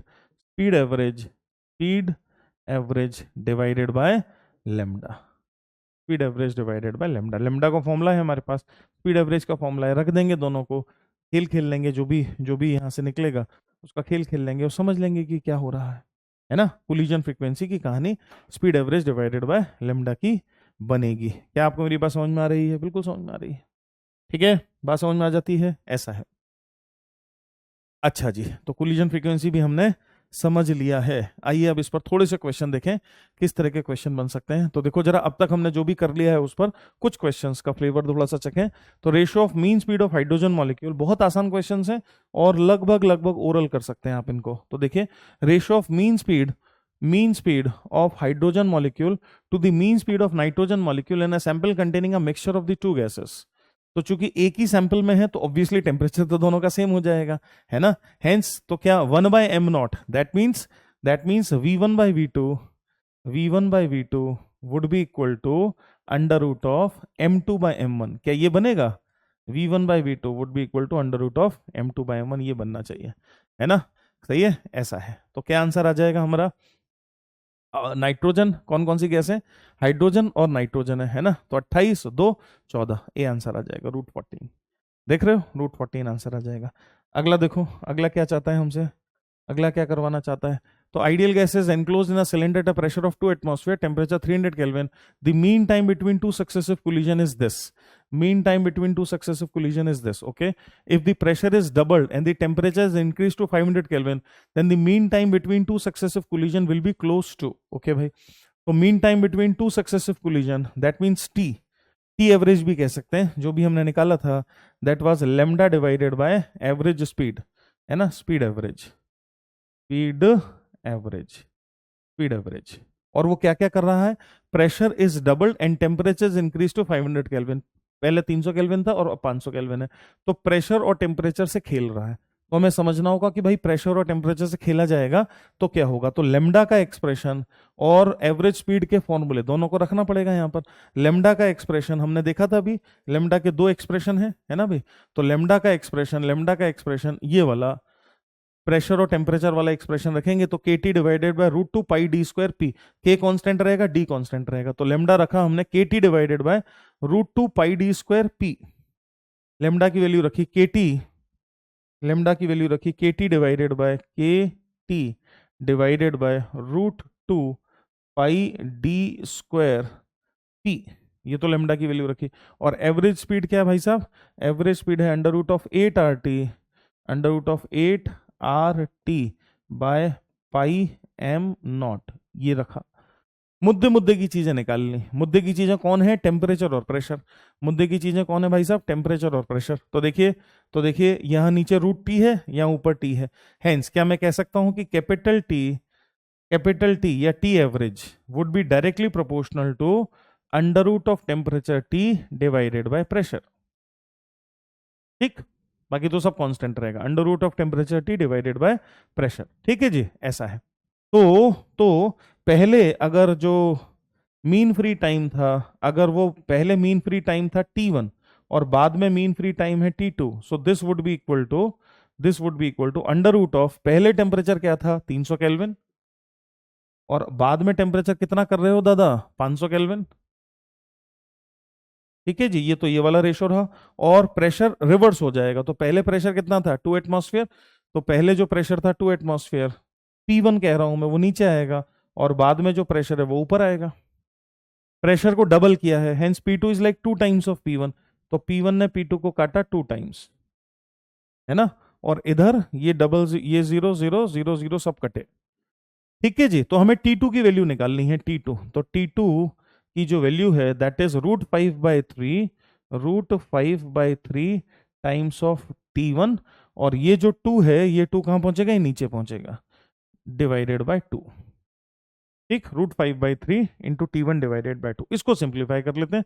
T1 की वैल्यू तो उसने बताई थी 6 × 10⁻⁸, √5/3 डिवाइडेड बाय 2 को सिंप्लीफाई करके आंसर मैच कराते हैं।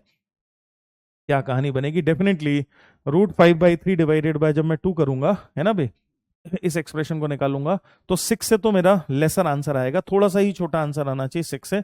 तो 4 और 3 दो में हमें कंफ्यूजन हो सकता है, तो थोड़ा सा एग्जैक्ट कैलकुलेशन हम इसका, थोड़ा सा एग्जैक्ट कैलकुलेशन अगर करें √5 √3 का वैल्यूज का इस्तेमाल करके, है ना भाई, तो बी आंसर ये आता हुआ, अप्रोक्सीमेट आंसर भी आता हुआ दिखाई देगा हमें इस क्वेश्चन में। तो अगला क्वेश्चन देखते हैं। RMS speed of oxygen molecule in a gas is V if the temperature is doubled and oxygen molecule dissociate into oxygen atom, then the RMS speed will become, है ना। तो क्या यूज करेंगे हम VRMS का? VRMS is equal to under root of 3RT/m0, है ना, इसका इस्तेमाल करेंगे। चूंकि डिसोसिएट हो गया है तो m0 भी हाफ हो जाएगा, और टेम्परेचर को क्या कर दिया? टेम्परेचर को मैंने डबल कर दिया, तो यहाँ एक 2 का टर्म आया और ये हाफ हो गया, हेंस VRMS 2 टाइम्स हो जाएगा, तो आंसर आ जाएगा 2V, है ना भाई, 2 टाइम्स हो जाएगा, तो आंसर आ जाएगा 2V, तो आंसर रहेगा 2VB। चलो जी, और आगे बढ़ जाओ।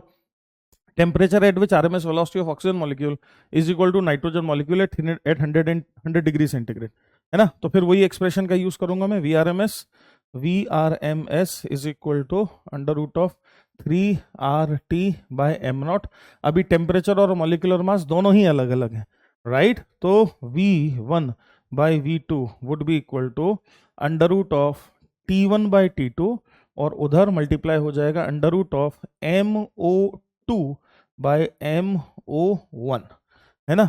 1 को हम ले रहे हैं ऑक्सीजन और 2 को हम ले रहे हैं नाइट्रोजन, और टेम्परेचर को लेना है केल्विन में। रख दीजिए, आंसर निकाल दीजिए। आंसर क्या बताता है? ये ए बताता है, तो अप्रोक्सीमेट आंसर हमारा ए आता हुआ दिखाई देगा। ठीक, तो ये कुछ थोड़े से क्वेश्चन थे, बाकी अभी हम और PYQs भी देखने वाले हैं और आगे क्वेश्चंस भी देखेंगे। अब फटाफट से समझ लेते हैं कि जितने भी गैस लॉज हैं, जैसे बॉयल्स लॉ, चार्ल्स लॉ वगैरह वगैरह, वो सब हम जो PV = nRT है उससे डिराइव कर सकते हैं। दो बॉयल्स ने तो एक्सपेरिमेंट करके लॉ को समझा था, पर अब हम समझ सकते हैं कि बॉयल्स लॉ हमसे क्या कहता है। तो बॉयल्स लॉ कहता है कि भैया टेम्परेचर अगर कांस्टेंट है, तो अगर टेम्परेचर कांस्टेंट है तो क्या हो जाएगा?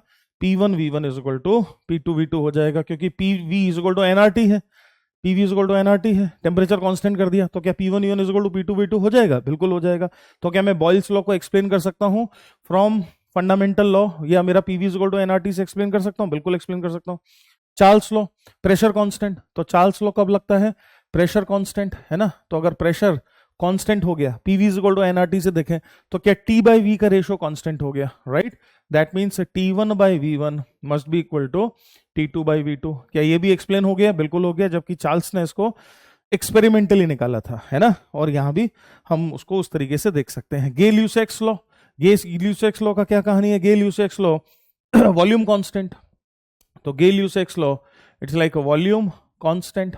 तो वॉल्यूम अगर मैं कांस्टेंट कर दूं, इधर v को कांस्टेंट कर दूं, तो क्या उधर t बाई पी का रेशो कांस्टेंट हो जाएगा, तो t1 by p1 is equal to t2 by p2 आ जाएगा। ये केवल ये दिखा रहा हूं मैं कि जितने भी फंडामेंटल लॉज हैं, ये सारी की सारी लॉज हमारे PV is equal to nRT, या कह लीजिए हमारे fundamental expression kinetic theory of gases से निकाली जा सकते हैं।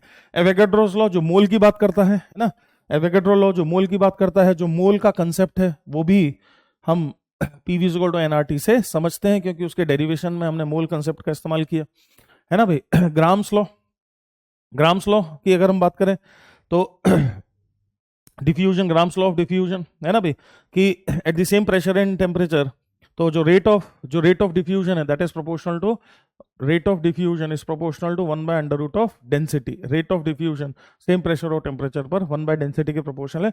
ये भी हम काइनेटिक थ्योरी ऑफ गैसेस से इसको भी समझ सकते हैं।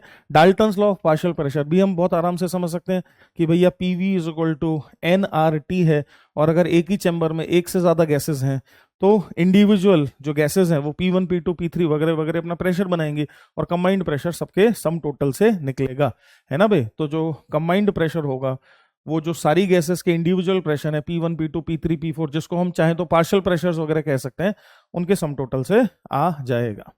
ठीक, यहां तक हमें बात समझ में आ जानी चाहिए। ठीक है जी।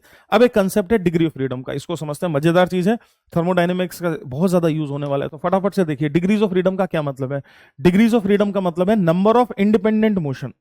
किसी मॉलिक्यूल के पास कितने इंडिपेंडेंट मोशन हो सकते हैं, number of independent motion, number of independent motion, कितने तरह के इंडिपेंडेंट मोशन हो सकते हैं, उसको डिग्री ऑफ फ्रीडम बोलते हैं।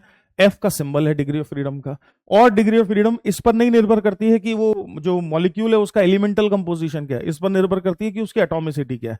दैट मींस अगर मैं मोनोटॉमिक गैस की बात करता हूं, मोनो एटॉमिक गैस, तो जो मोनोटॉमिक गैस है वो एक पॉइंट पार्टिकल जैसी होती है, एक पॉइंट जैसी होती है। और पॉइंट हम अच्छे से जानते हैं कि रोटेट नहीं कर सकता है, क्यों? क्योंकि अगर हम एक्सेस पास करा देंगे पॉइंट से तो मोमेंट ऑफ इनर्शिया हो जाएगा 0। तो क्या पॉइंट केवल ट्रांसलेट कर सकता है 3 डायरेक्शन में, एक्स एक्सेस, वाई एक्सेस और जेड एक्सेस। तो अगर मोनोटॉमिक कोई मॉलिक्यूल है तो उसके पास 3 ट्रांसलेशन की फ्रीडम है, केवल 3 ट्रांसलेशन कर सकता है। और ऐसा हो जाने से उसकी जो डिग्री ऑफ फ्रीडम है वो बनेगी कितनी, 3। तो मोनोटॉमिक मॉलिक्यूल की जो डिग्री ऑफ फ्रीडम है वो बनेगी 3। ठीक है जी। ऐसा ही अगर कोई डायटोमिक मॉलिक्यूल है, डायटोमिक मॉलिक्यूल है, तो डायटोमिक मॉलिक्यूल को अगर मैं आपको रिप्रेजेंट करके दिखाऊं, तो डायटोमिक मॉलिक्यूल को हम इस तरह से सोच सकते हैं कि भाई ये 2 पॉइंट पार्टिकल्स का कॉम्बिनेशन। मोनोटॉमिक मॉलिक्यूल एक सिंगल पॉइंट पार्टिकल है, तो डायटोमिक मॉलिक्यूल के पास 3 ट्रांसलेशन तो है ही सही, 3 ट्रांसलेशन तो है ही सही। इसके अलावा डायटोमिक मॉलिक्यूल के पास 2 रोटेशनल डिग्री ऑफ फ्रीडम है, एक इस एक्सेस के अबाउट और एक इस एक्सेस के अबाउट। ये वाली एक्सेस जो दोनों पार्टिकल से या दोनों मॉलिक्यूल से पास करेगी, इसके अबाउट मोमेंट ऑफ इनर्शिया 0 होने की वजह से घूम नहीं पाएगा। तो डायटोमिक मॉलिक्यूल के पास 3 ट्रांसलेशन और 2 रोटेशनल डिग्री ऑफ फ्रीडम है, जिसकी वजह से इसकी टोटल डिग्री ऑफ फ्रीडम बनती है कितनी, 5 डिग्री ऑफ फ्रीडम बनती है 5, है ना भाई। अच्छा जी। ट्राइएटॉमिक और polyatomic, try atomic that means 3 या 3 से ज्यादा, और पॉलीएटॉमिक दोनों को एक साथ, पॉलीएटॉमिक दोनों को एक साथ अगर हम देखें, ट्राइएटॉमिक और पॉलीएटॉमिक दोनों को एक साथ अगर हम देखें, है ना, तो ट्राइएटॉमिक और पॉलीएटॉमिक अगर एक लाइन में सारे मॉलिक्यूल अगर एक लाइन में, दैट मींस लीनियर अगर है ना, तो एक केस बनता है, और अगर नॉन लीनियर है तो दूसरा केस बनता है। दैट मींस यहां 2 केस हो जाएंगे, linear non linear, linear linear non linear. अगर लीनियर हैं तो कहानी काफी हद तक डायटोमिक जैसी होगी, क्योंकि अगर लीनियर है तो ऐसी एक लाइन पर लाई करेंगे, 3 ट्रांसलेशनल डिग्री ऑफ फ्रीडम होंगी और 2 रोटेशनल डिग्री ऑफ फ्रीडम होंगी, है ना, क्योंकि वो लाइन जिस पर सारे मॉलिक्यूल्स हैं उनके अबाउट मोमेंट ऑफ इनर्शिया 0 होने की वजह से रोटेट नहीं कर पाएगा। तो अगर लीनियर है तो 3 ट्रांसलेशन और 2 रोटेशन मिलकर टोटल डिग्री ऑफ फ्रीडम बन रही है कितनी, 5। और भाई साहब अगर नॉन लीनियर है तो 3 ट्रांसलेशन और 3 रोटेशन दोनों मिलकर डिग्री ऑफ फ्रीडम कितनी बन रही है, 6। ये टेबल दिमाग में अच्छे से बिठा लीजिए, ये टेबल बहुत अच्छे से बिठा लीजिए। इन ट्रांसलेशन और रोटेशन के अलावा कभी कभी वाइब्रेशनल डिग्री ऑफ फ्रीडम भी लेनी पड़ जाती है, पर वो हमेशा क्वेश्चन बताता है। आप ऐसा भी कह सकते हैं कि ये लो टेम्परेचर्स पर है। अब अगर मैं हायर टेम्परेचर्स पर बात करूंगा तो हायर टेम्परेचर्स पर वाइब्रेशनल डिग्री ऑफ फ्रीडम भी आती है, पर वो किस गैस की किस टेम्परेचर पर आएगी उसका कोई जनरलाइज्ड वर्जन नहीं है, जिस वजह से क्वेश्चन हमेशा स्पेसिफाई करेगा कि the gas is at a high temperature and 2 vibrational degrees of freedom is existing. अगर ऐसा हो गया तो हम सब में दो जोड़ देंगे। अगर क्वेश्चन कहता है कि नहीं नहीं एक वाइब्रेशनल डिग्री ऑफ फ्रीडम है, तो मैं सब में एक जोड़ दूंगा। जैसे अगर मोनोटॉमिक गैस है और एक वाइब्रेशनल मोड भी है उसमें, तो उसकी डिग्री ऑफ फ्रीडम 3 + 1 4 हो जाएगी, डायटोमिक की 5 + 1 6 हो जाएगी, ट्राइटोमिक लीनियर की 5 + 1 6 हो जाएगी, और नॉन लीनियर की 6 + 1 7 हो जाएगी। अगर दो कहता है तो दो जोड़ देंगे, नॉट अ प्रॉब्लम, वो क्वेश्चन खुद बताएगा, उसमें हमें कुछ नहीं करना है। ठीक है, हमें कुछ भी नहीं करना है। तो हमें जो टेबल याद रखनी है वो ये टेबल याद रखनी है, डिग्री ऑफ फ्रीडम की ये टेबल याद रखनी है कि डिफरेंट डिफरेंट गैसेस की क्या कहानी बनती है।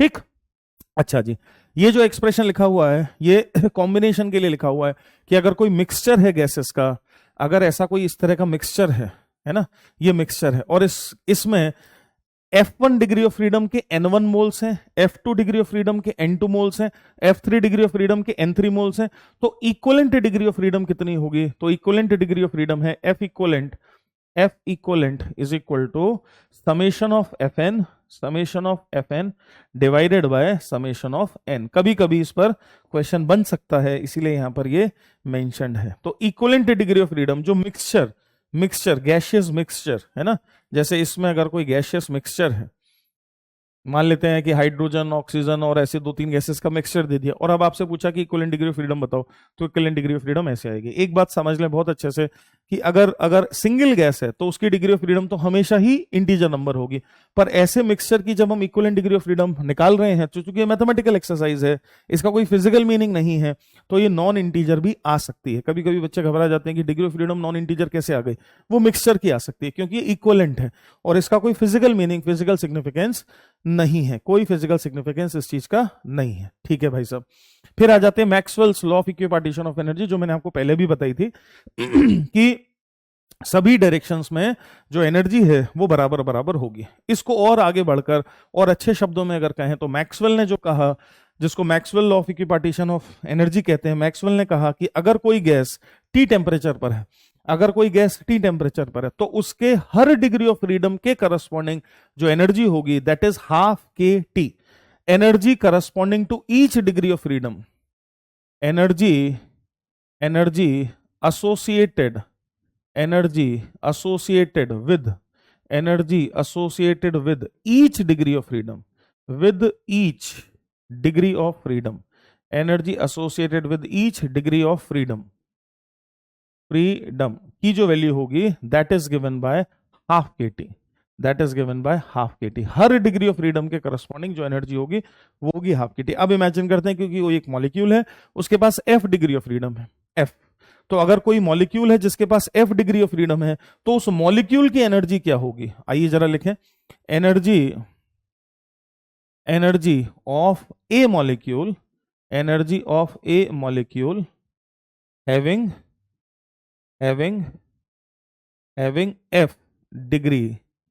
having F degree of freedom. तो अगर कोई एक मॉलिक्यूल है और उसके पास F डिग्री ऑफ फ्रीडम है, तो उसके पास कितनी एनर्जी होगी? F/2 kT। F से मल्टीप्लाई कर देंगे, तो एक सिंगल मॉलिक्यूल जिसके पास F डिग्री ऑफ फ्रीडम है उसके पास कितनी एनर्जी होगी? F × ½ kT, क्योंकि भाई हर डिग्री ऑफ फ्रीडम के करस्पॉन्डिंग ½ kT एनर्जी है। और अगर मॉलिक्यूल की 5 डिग्री ऑफ फ्रीडम है तो उस मॉलिक्यूल के पास कितनी एनर्जी आ जाएगी? 5/2 kT। समझ में आती है बात? बिल्कुल समझ में आती है। ठीक है जी। अब अगर हम इमेजिन करें कि एक थर्मोडायनेमिक सिस्टम है या एक सिस्टम है जिसमें n मोल्स हैं गैस के, तो गैस के जो n मोल्स हैं उनके पास टोटल एनर्जी क्या होगी, जिसको हम इंटरनल एनर्जी भी बोलेंगे। अगर कोई सिस्टम है जिसमें गैस के n मोल्स हैं, है ना, तो उनकी कंबाइंड एनर्जी को क्या बोलेंगे? Internal energy. Hence internal energy, जिसका U सिंबल होता है internal energy of n moles of a gas, internal energy of n moles of a gas having degree of freedom F। Having degree of freedom F की अगर बात करें तो क्या करना पड़ेगा मुझे, एक सिंगल मॉलिक्यूल की डिग्री ऑफ, एक सिंगल मॉलिक्यूल की energy F by two k T, तो क्या मुझे टोटल नंबर ऑफ मॉलिक्यूल से मल्टीप्लाई करना पड़ेगा। अगर एन मोल्स है तो टोटल नंबर ऑफ मॉलिक्यूल्स कितने होंगे, n number of moles into Avogadro number, है ना भाई। हेंस ये हो जाएगा n number of moles into Avogadro number n A into f by two k T. यहां तक समझ में आना चाहिए। हम सब अच्छे से जानते हैं एवोगैड्रो नंबर और बोल्ट्जमैन कांस्टेंट का प्रोडक्ट ही गैस कांस्टेंट कहलाता है। हेंस एन ए और के को कंबाइन कर लें तो क्या अब ये आपको दिखाई देगा n into f by two R T, क्या यही एक्सप्रेशन अब आपको दिखाई देगा n into f by two R T, n into f by two R T, है ना। अब ये एक्सप्रेशन दिखाई देगा n into f by two R T. और अब अगर टेम्परेचर में चेंज किया जाए, मान लेते हैं टेम्परेचर में डेल्टा टी का चेंज किया जाए, टेम्परेचर में डेल्टा टी का चेंज किया जाए तो इंटरनल एनर्जी में जो चेंज होगा अगर उसको डेल्टा यू लिखें तो क्या डेल्टा यू की वैल्यू होगी n into f by two R into delta T, है ना, n into f by two R into delta T. This would be the change in internal energy of a gas, this would be the change in the internal energy of a gas, है ना। KTG वगैरह की understanding से internal energy of a gas में जो change आएगा that would B given by n into f by two R delta T, जो हम थर्मोडाइनेमिक्स के फर्स्ट लॉ में यूज करते हैं, है ना। डेल्टा क्यू बराबर delta U plus work done में जो डेल्टा यू होता है उसी डेल्टा यू की इस जगह पर बात हो रही है, उसी डेल्टा यू की इस जगह पर बात हो रही है। तो देखो वही उसने बात करी, है ना भाई, इंटरनल एनर्जी की बात करी कि यू है f by two into n R T, और डेल्टा यू की जो वैल्यू है, डेल्टा यू की जो वैल्यू भाई साहब क्या वैल्यू है डेल्टा यू की, तो डेल्टा यू की वैल्यू है एफ बाई टू, है ना, इंटू एन या n into f by two R delta T, n into f by two R into delta T, ठीक है, ऐसी बात करें, ठीक है भाई साहब, ऐसा है। चलिए जी, इसके साथ ही अब हमारी सारी कहानी खत्म हो जाती है और अब हम कुछ पीवाईक्यूज फटाफट से कुछ पीवाईक्यूज देखते हैं कि क्या क्या सिचुएशंस बनेंगी, क्या कहानी बनेगी, है ना भाई। जैसे ideal gases close in a container slowly heated as the temperature increases, which of the following statement is true, mean free path of the molecule decreases as the temperature increases, which of the following is true, mean free path of the molecule decreases, mean collision time between the molecule decreases, है ना। Temperature को बढ़ा दिया तो temperature को बढ़ा देने से क्या हो जाएगा, क्या कोलिजन ज्यादा फ्रीक्वेंट हो जाएंगे, तो time between two collision decrease कर जाएगा, क्या बिल्कुल डिक्रीज कर जाएगा, तो बी सही कह रहा है। Mean free path remains unchanged, the mean collision time remains unchanged, तो mean collision time remain unchanged तो गलत ही है ना भाई, तो बी सही है। और मीन फ्री पाथ जो है ना, तो mean free path of the molecule decrease करेगा, mean free path of the molecule decrease करेगा। ए एंड बी हमारे करेक्ट ऑप्शन बन जाएंगे, ए एंड बी का मतलब हो गया डी, ठीक है जी। चलिए जी और देखिए, A gaseous mixture consists of 2020 का question 3 moles of oxygen 5 moles of argon at a temperature T, assuming gas to be ideal and the oxygen bond to be rigid, then the total internal energy of the mixture would be, total internal energy of the mixture चाहिए, तो n moles of oxygen है ना। Oxygen कैसी है, diatomic है, oxygen की degree of freedom कितनी हो जाएगी 5। आर्गन कैसी है, मोनोटोमिक है, आर्गन की डिग्री ऑफ फ्रीडम कितनी हो जाएगी 3, है ना। दोनों के ही टेम्परेचर T है, तो ऑक्सीजन की वजह से जो इंटरनल एनर्जी बनेगी N जो कि है 3, N into f by to मतलब 5 बाई टू आर टी, ये बनी ऑक्सीजन की वजह से, प्लस आर्गन की वजह से कितनी बनेगी 5 मोल्स हैं आर्गन के, 5 into 3 by two, degree of freedom 3 है, 3 बाई टू आर टी, है ना, करेक्ट है। तो दोनों को जोड़ेंगे तो कितना आ जाएगा 15 आर टी आ जाएगा। क्वेश्चन क्या चाहता है, क्वेश्चन आर टी के मल्टीपल में चाहता है, हेंस आंसर कितना बन गया, आंसर बन गया 15, आरटी के मल्टीपल में चाहता है, आंसर बन गया 15। फिर देखिए 2020 का question, consider a gas of triatomic molecule assume to be triangular and made up of massless rigid rods which are whose vertices ऐसा internal energy of a mole of a gas at temperature T, तो इसकी degree of freedom कितनी होंगी, ये non linear है, degree of freedom कितनी हो जाएंगी इसकी 6, है ना, डिग्री ऑफ फ्रीडम हो जाएंगी 6।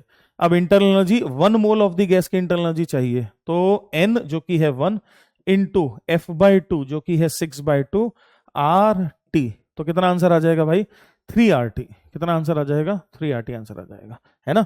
बहुत ज्यादा आसान, एकदम इजी, बहुत ही इजी। फिर देखो अगला, in a dilute gas at a pressure P and temperature T, the mean time between successive collision of water molecule, mean time between successive collision varies with Ts, varies with Ts, T is temperature, temperature को बढ़ाएंगे तो time between collision घट जाएगा, और हम formula भी जानते हैं जो हमने पीछे सीखा, उससे हम समझ सकते हैं कि क्या कहानी बनेगी. Same gases filled in two vessels of the same volume at the same temperature, if the ratio of number of molecules is 1:4, तो मोल्स का भी वही रेशियो हो जाएगा, है ना, जो ratio of number of molecules है वही मोल्स का रेशियो हो जाएगा. RMS velocity of the gas molecules in the two vessels will B same, same temperature पर है, सेम गैस है, सेम गैस है और सेम टेम्परेचर पर है ना, तो क्या RMS वेलोसिटी दोनों गैसेस की सेम हो जाएंगी, उसका मोल से कोई संबंध नहीं है.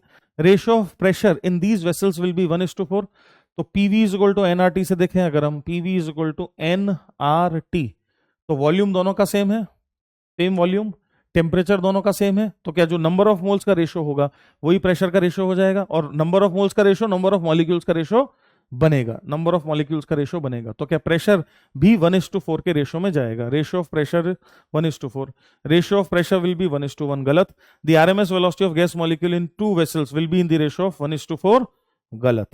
RMS वेलोसिटी सेम आएगी, है ना. तो ए और बी करके हमें दो ऑप्शंस दिखाई देंगे. फिर क्या कहता है, mixture of hydrogen oxygen has a volume this, temperature this, pressure this and mass this, then the ratio of number of moles of hydrogen to the number of moles of oxygen in the mixture would be equal to. तो mixture of hydrogen oxygen has a volume this, temperature this, pressure this, तो क्या हम इससे number of moles निकाल सकते हैं, number of moles हमने निकाल लिए, है ना, और टोटल मास दिया हुआ है 0.76 ग्राम. तो अगर N1 N2 दोनों के नंबर ऑफ मोल्स हैं तो क्या हमें एक इक्वेशन मास से बन रही है. ठीक है जी, ratio of number of moles of hydrogen to number of moles of oxygen in the mixture would be equal to, तो एक इक्वेशन तो यहां बनी, PV is equal to N1 plus N2 into RT, यहां से अपने को N1 प्लस N2 की वैल्यू मिली, और एक इक्वेशन मास से बनेगी कि ये जो 0.76 ग्राम दिया हुआ है mass, that is equal to N1 into M1 plus N2 into M2, ये दूसरी इक्वेशन बनी. क्या इन दोनों इक्वेशंस की मदद से हम N1 N2 का रेशियो निकाल सकते हैं, बहुत ही मजे से निकाल सकते हैं. इसने आंसर ए दिया है, आंसर ए दिया है, वेरीफाई करेंगे, निकालकर आंसर को वेरीफाई करेंगे. ठीक है जी, तो इस तरह से कई सारे PYQs हैं जो मैं होमवर्क में छोड़ूंगा, जो आप करेंगे. ठीक, और now we are coming to the end of this entire session, entire कहानी. तो बहुत आसान है, केमिस्ट्री जैसा ही है, उसमें फिजिक्स में करने जैसा कुछ भी नहीं है, केमिस्ट्री के फंडों से ही सॉल्व हो जाएगा, तो कोई भी मुश्किलात वाली बात नहीं है, बहुत इजी है. कुछ बेसिक फॉर्मूले हैं केवल, RMS वेलोसिटी और it's like mean velocity, that means average speed, most probable speed, ऐसे 2-4-5 फॉर्मूले हैं. It's like lambda, mean free path, बस ये 2-4-5 फॉर्मूले हमें दिमाग में रखना है. P = 1/3 ρ v², इसको दिमाग में रखना है, कोई ज्यादा लोड लेने वाला टॉपिक नहीं है, बहुत आसान है. चूंकि केमिस्ट्री में काफी डिटेल में कवर होता है, इस वजह से यहाँ पर इस एरिया में क्वेश्चन कम बनते हैं, एक से ज्यादा क्वेश्चन आने की कोई प्रोबेबिलिटी नहीं है. थर्मोडायनेमिक्स जो उसका अगला यूनिट है, उसमें आपको काफी क्वेश्चंस दिखाई देंगे. तो अगला माइंड मैप हमारा थर्मोडायनेमिक्स का होगा, नेक्स्ट माइंड मैप ट्यूसडे को आपको मिलेगा जो थर्मोडायनेमिक्स का होगा, और नेक्स्ट वीक से 4 माइंड मैप फिजिक्स के आपको पर वीक मिलेंगे, सो दैट हम फर्स्ट महीने से पहले ये माइंड मैप की सीरीज को निपटा लें, सो दैट ज्यादा से ज्यादा बच्चों को फायदा पहुंचे. ठीक है भाई, तो इसी तरह से लगे रहें, थके नहीं, हारे नहीं, लगे रहें. मंजिल बहुत करीब है, एग्जाम बहुत क्लोज है, और बहुत ही क्रिस्प और इफेक्टिव रिवीजन की जरूरत है.